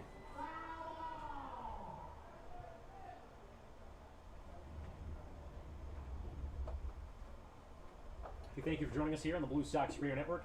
First round of PGCBL playoffs. 1-2. Swung on and missed. Flahey got him for strike 3. And the inning is over. It's a 1-2-3 inning.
He hits with the call every single time, pretty much, Joe.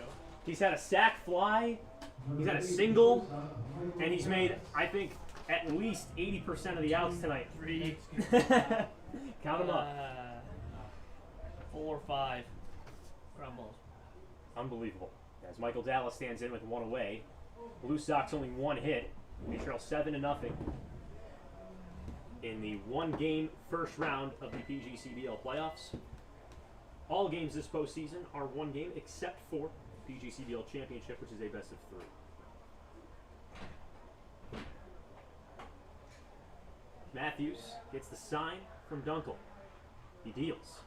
And it's fouled over the first base grandstand. Count is at 0-1.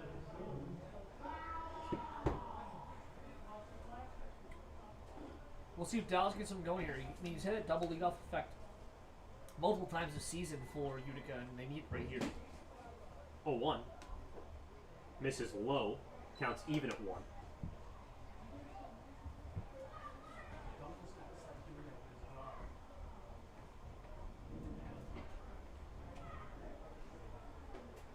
The 1-1.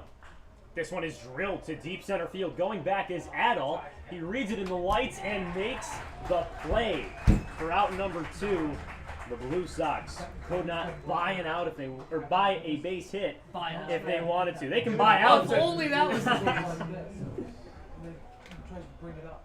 You just They're want getting 2-for-1s. They're getting 2-for-1 deals on the out. After you're not gonna have a job for eating. Sure, you can have water. I'm struggling right now, dude. Come on. 2 outs for Ryan Enos. Takes a first pitch fastball. Counts it 0-1. And now I'll take a swig of Jack's water. Thanks.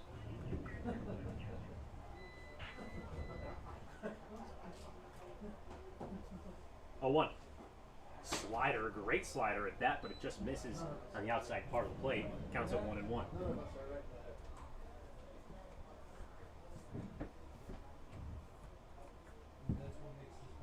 1-1. Another slider, that one misses outside. Count goes to 2-1. Jimmy. What makes this park weird? Jack's in the days right now. Here's 2-1. This one is line to center field. Tyler Adol runs in and makes a sliding catch for out number 3. What a play by Tyler Adol to end the inning.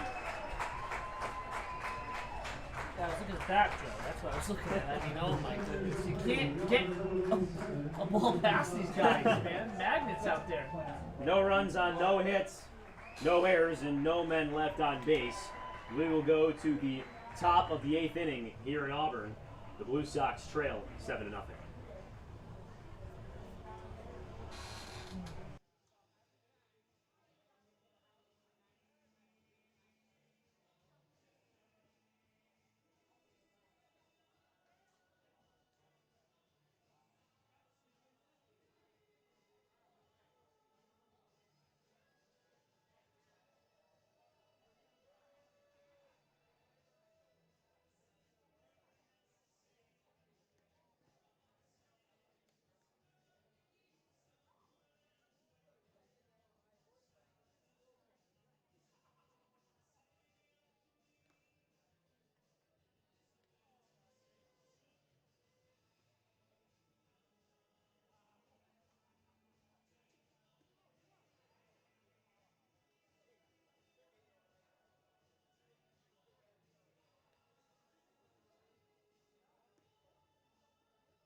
Angelucci, new pitcher in the ball game for the U. It's Nathan Chasey. Yeah, Chasey from Valparaiso, Joe, another Valpo Crusader, 12 and a third inning so far this season with a 2.18 ERA. First pitch to Madsen is a fastball that misses outside, registering at 88 miles an hour. The final line for James Flahive, 4 innings, 4 hits, 1 run, was not an earned run. 1 strikeout and no walks. Counts now 1-1 to Madsen. And while we have here the final line for Rosencrantz that we forgot to mention, 4 innings plus, 8 hits, 7 runs, 6 of them earned, 2 strikeouts, 2 walks. 1-1. Swung on and missed, and Madsen is landing a fastball. The count goes to 1-2.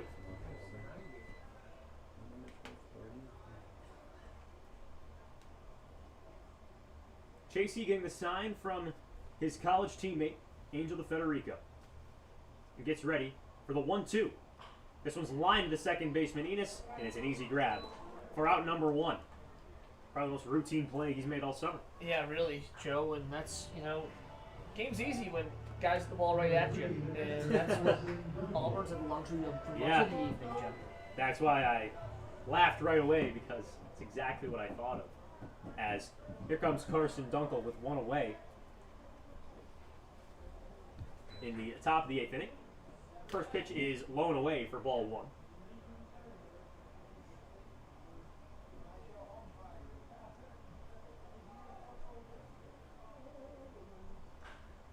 The 1-0 is flared into left center field. Tanner Kim running after, and he can't get there. 2 hops off the Wegman sign in left center field. It's a stand-up double for Carson Dunkel, his first hit of the ball game, and the Doubledays are not done.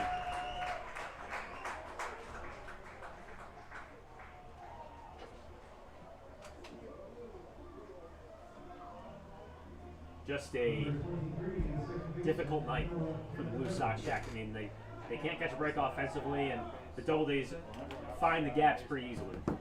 Yeah, they really are, Joe, and it just seems as if they've been just ripping the baseball all over the yard all day long.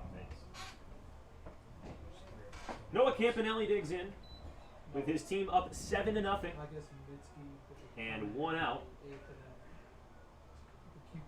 in the top of the 8th inning. 0-1 at second baseman. Cut on and missed. That curveball looks gross from Chasey. The count goes to 0-2. Yeah, really good job. He gets on top of it very well and spins it to get the strike.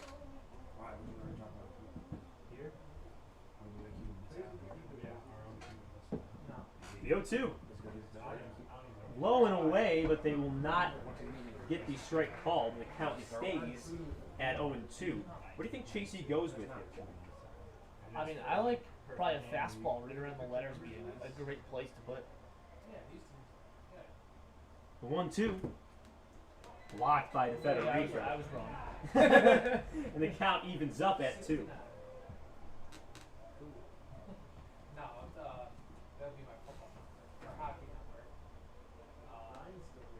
Chasey getting set for the 2-2 offering.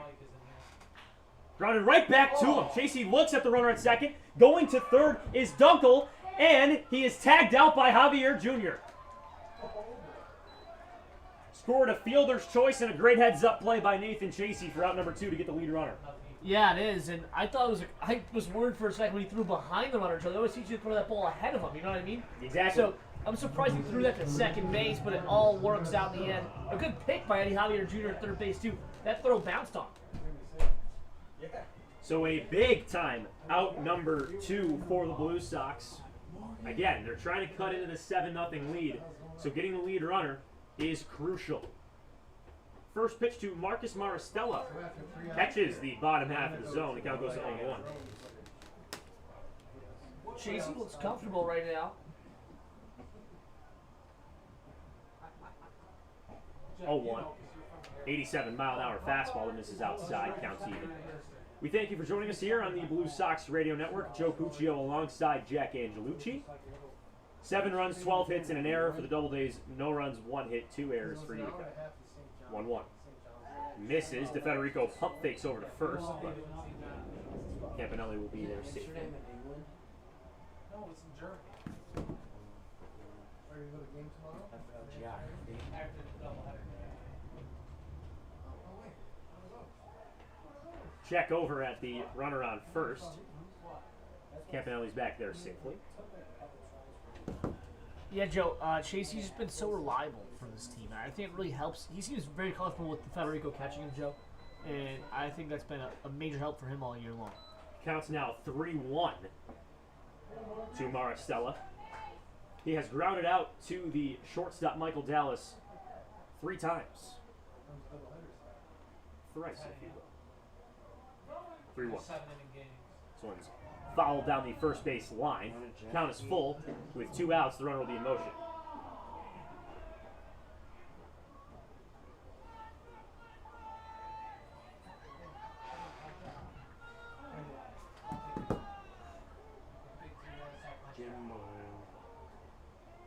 Time is called before the payoff pitch. Lorenzen is back. I forgot about that. He's activated him for the first time this year. Weird. 3-2 runner goes. Breaking ball in the dirt, and it's ball 4 to Maristella. Second time that the leadoff man for the Doubledays has walked. And that puts Noah Campanelli at second base. Number 30, the shortstop, Griffin O'Farrell. Big spot here, to try and get yourself out of this one. And just get your team back in the dugout. I mean, only have 6 outs to work with for the whole season on the line. I'm sure they're eager to get back in there and hear the bats, Joe. First pitch to O'Farrell is a called strike on the outside part of the plate. It's now 1-1. Who's batting him? He was in 400 for this game, and now he's 1 for 4. Yeah, but playoffs are different batting average. 0-1 is a curveball that drops in the zone as well, and Chasey is up 0-2 on Griffin O'Farrell. 7-0. Auburn leads over Utica in the first round of the PGCBL postseason. 0-2. Grounded to short. Dallas will go the easy way to Enos at second, and that will end the inning. No runs on 1 hit, no errors, and the Doubledays will leave 1 man up. We will go to the bottom of the 8th inning. The Blue Sox need to answer back right here, right now. Never mind. New pitcher. Never mind. Game's over. Mitsuki. Mitsuki Shiminichi. Right field zoom, right?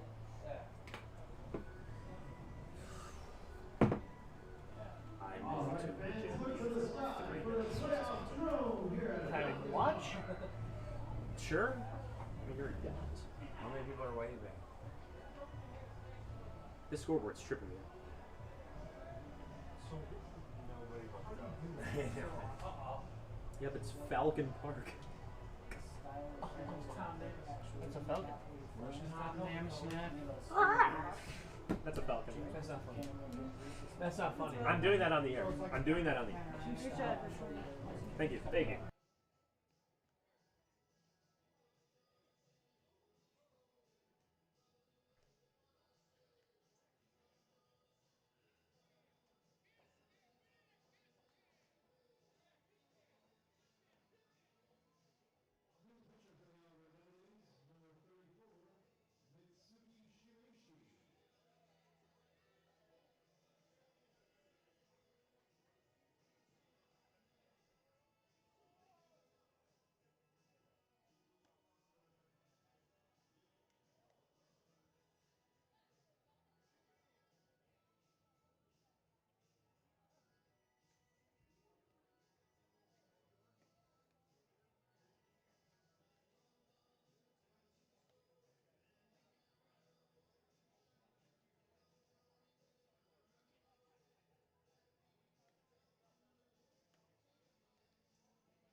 inside, I was like, First at bat against Shimonishi. nothing in these numbers like finals. Curveball is outside for ball one.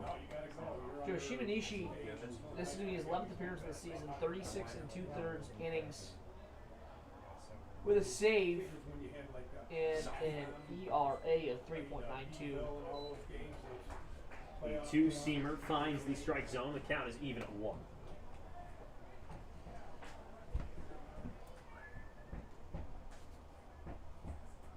One.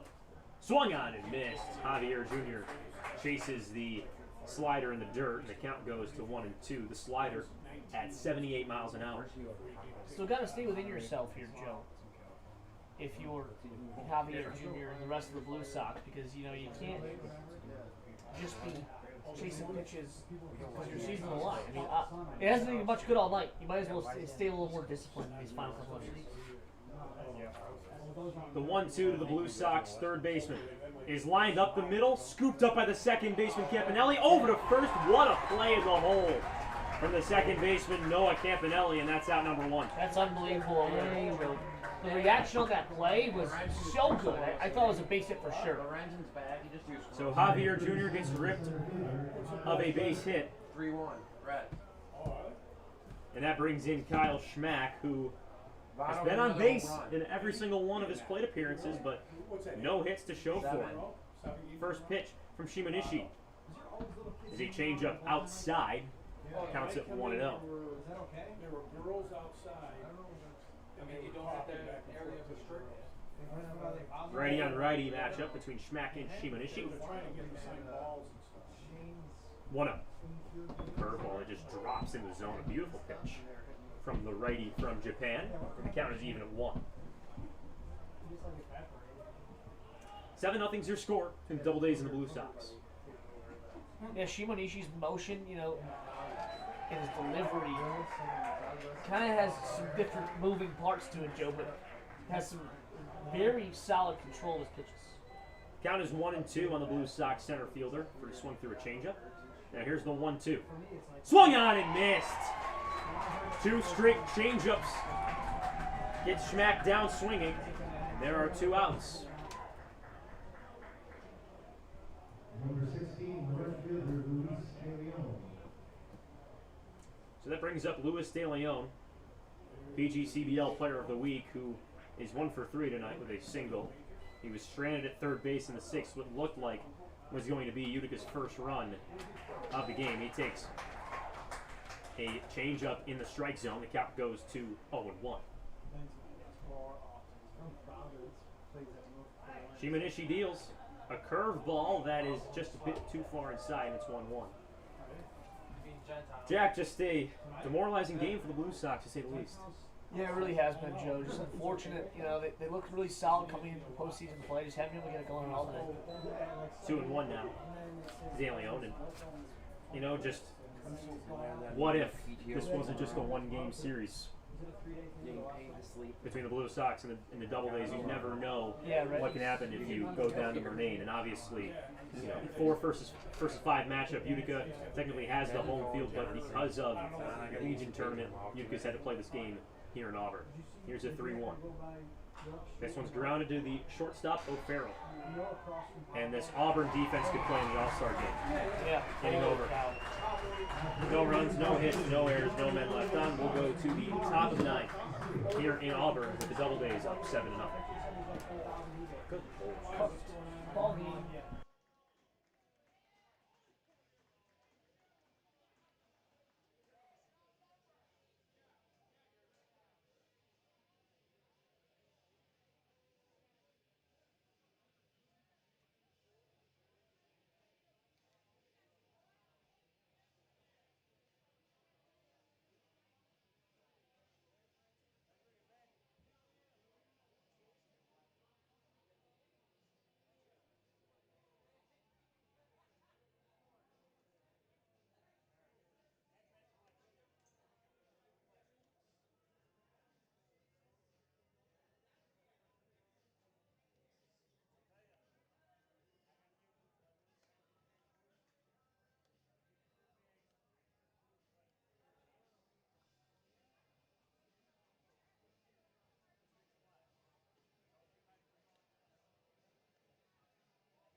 here on the Blue Sox Radio Network. Top of the ninth in the one-game playoff.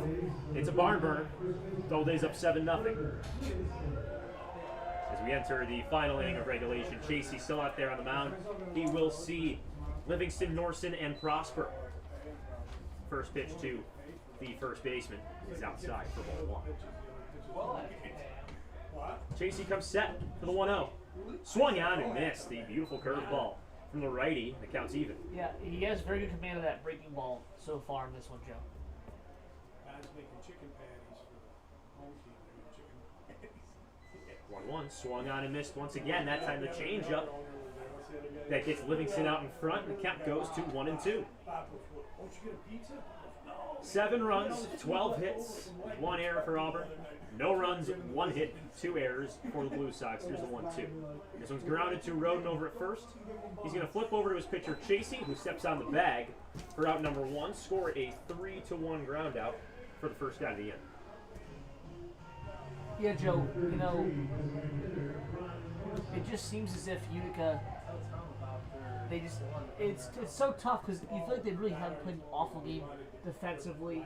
You know, they've had just a couple big hits that's really it. You know, they just can't get anything going really. It's so tough to watch because you feel like they could be easily in this ball game, but just couldn't get it going at all. And Jack, I mean, you bring up a great point. I didn't make it up. You never make it up. You're always truthful. You know, the Blue Sox, they'll always have a few errors in a baseball game, right? It's normally 1 to 3 as Norson's going to send one into right center field down for a base hit. DeLeon fields it, and it's a single for Brian Norson. It's his 3rd hit of the night. And Jack, you know, it's kind of normal and expected that the Blue Sox have a few errors, but normally they can come away with runs and start to battle and, you know, take the momentum out of the visiting side. Well, that's just non-existent. Yeah, no. I mean, they just have not been able to find anything to work, Joe. And it's just so puzzling because this team has found so many different ways to win ball games that they just couldn't find a way to get themselves a little bit closer here heading into the 9th inning of this one. 7-0 Auburn leads. The count is 0-1 to Garrett Prosper. This one's grounded to Roden. He will just step on first. He won't even turn 2. 3 unassisted for the second out, which moves Brian Norson into scoring position. And now we'll see Tyler Adall, who is 3 for 4. 2 singles, a double, and RBI, a run scored. He struck out in his last AB. The native of Bates College. Minecraft just goes in the dust.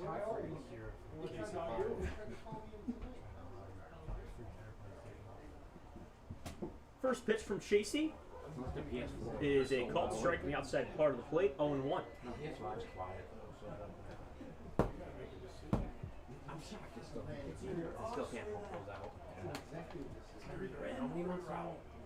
0-1 offering is fouled down the first base line, and the count goes to 0-2.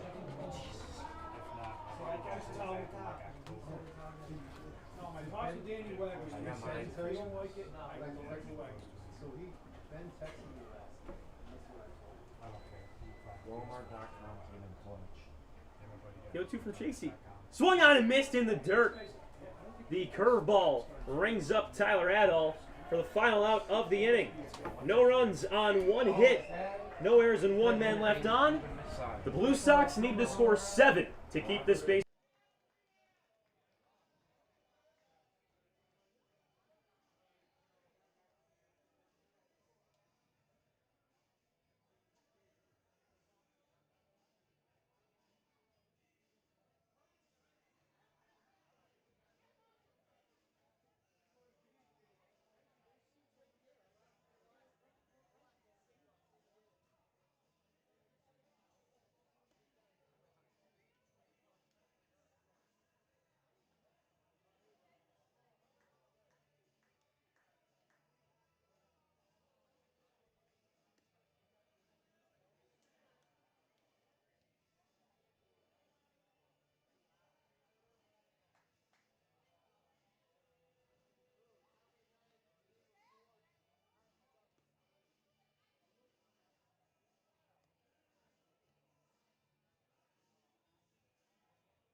1. Dewey, 0 for 2 with a walk in the second. 1 hit on the ledger for Utica tonight. 0-1. Swung on and missed again. Dewey offers it 2 changeups, and the count's now at 0-2. Michael Gibbons. Joe had nothing. Wouldn't expect to say anything. I got nothing, man. It's just unfortunate, really. Yeah. This is a good baseball team that is just having one of those nights. Yeah. They're getting beat. At the wrong time. Exactly. Still no green starting the game. Here's the 0-2 to Rodent. It's a fastball that misses high. The count goes to 1-2. We thank you for joining us here on the Blue Sox Radio Network. 7-0 lead for the Auburn Doubledays.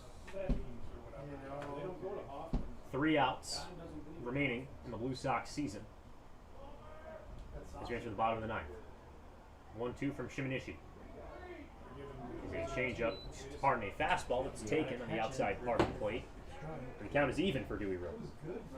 It's been phenomenal to watch Dewey Roden this year, Jack, both on the mound and at the plate. Always fun to watch local kids succeed too, Joe. Absolutely.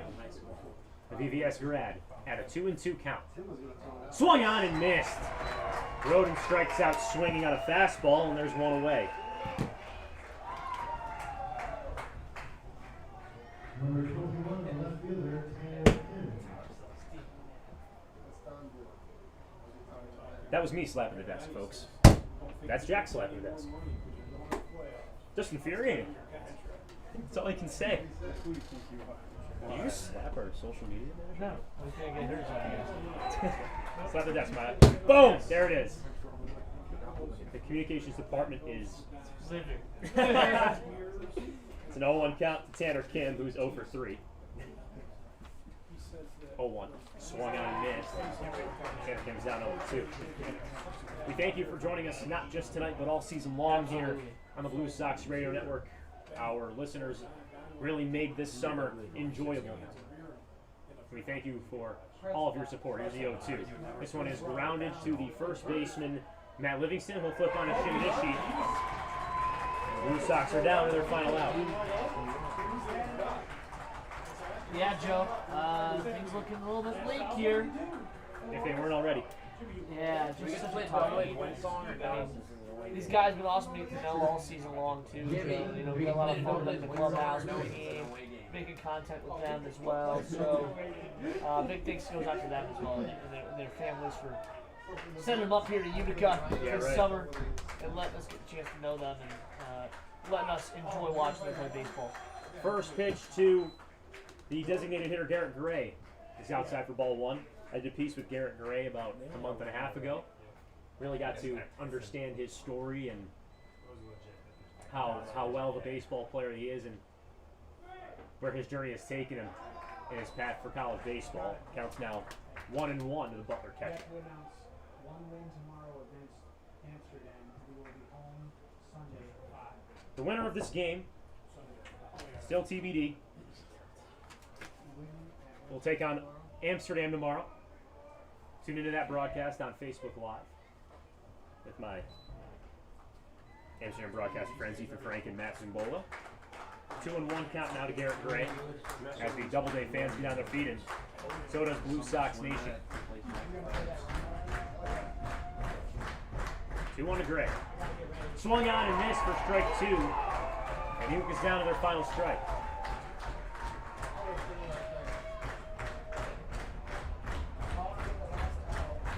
Two balls, 2 strikes, 2 outs. Bottom of the 9th inning. Doubledays lead 7-0. 2-2. This one's grounded to the second baseman, Campanelli. He'll throw over to first in time, and the Doubledays win. They will move on to the second round of the PGCBL playoffs, and the Utica Blue Sox season is over. The book has closed on 2021. And the Blue Sox run at a PGCBL title is over. Yeah, Joe, they'll be taking on Amsterdam tomorrow. They'll have a big task ahead of them, and you know,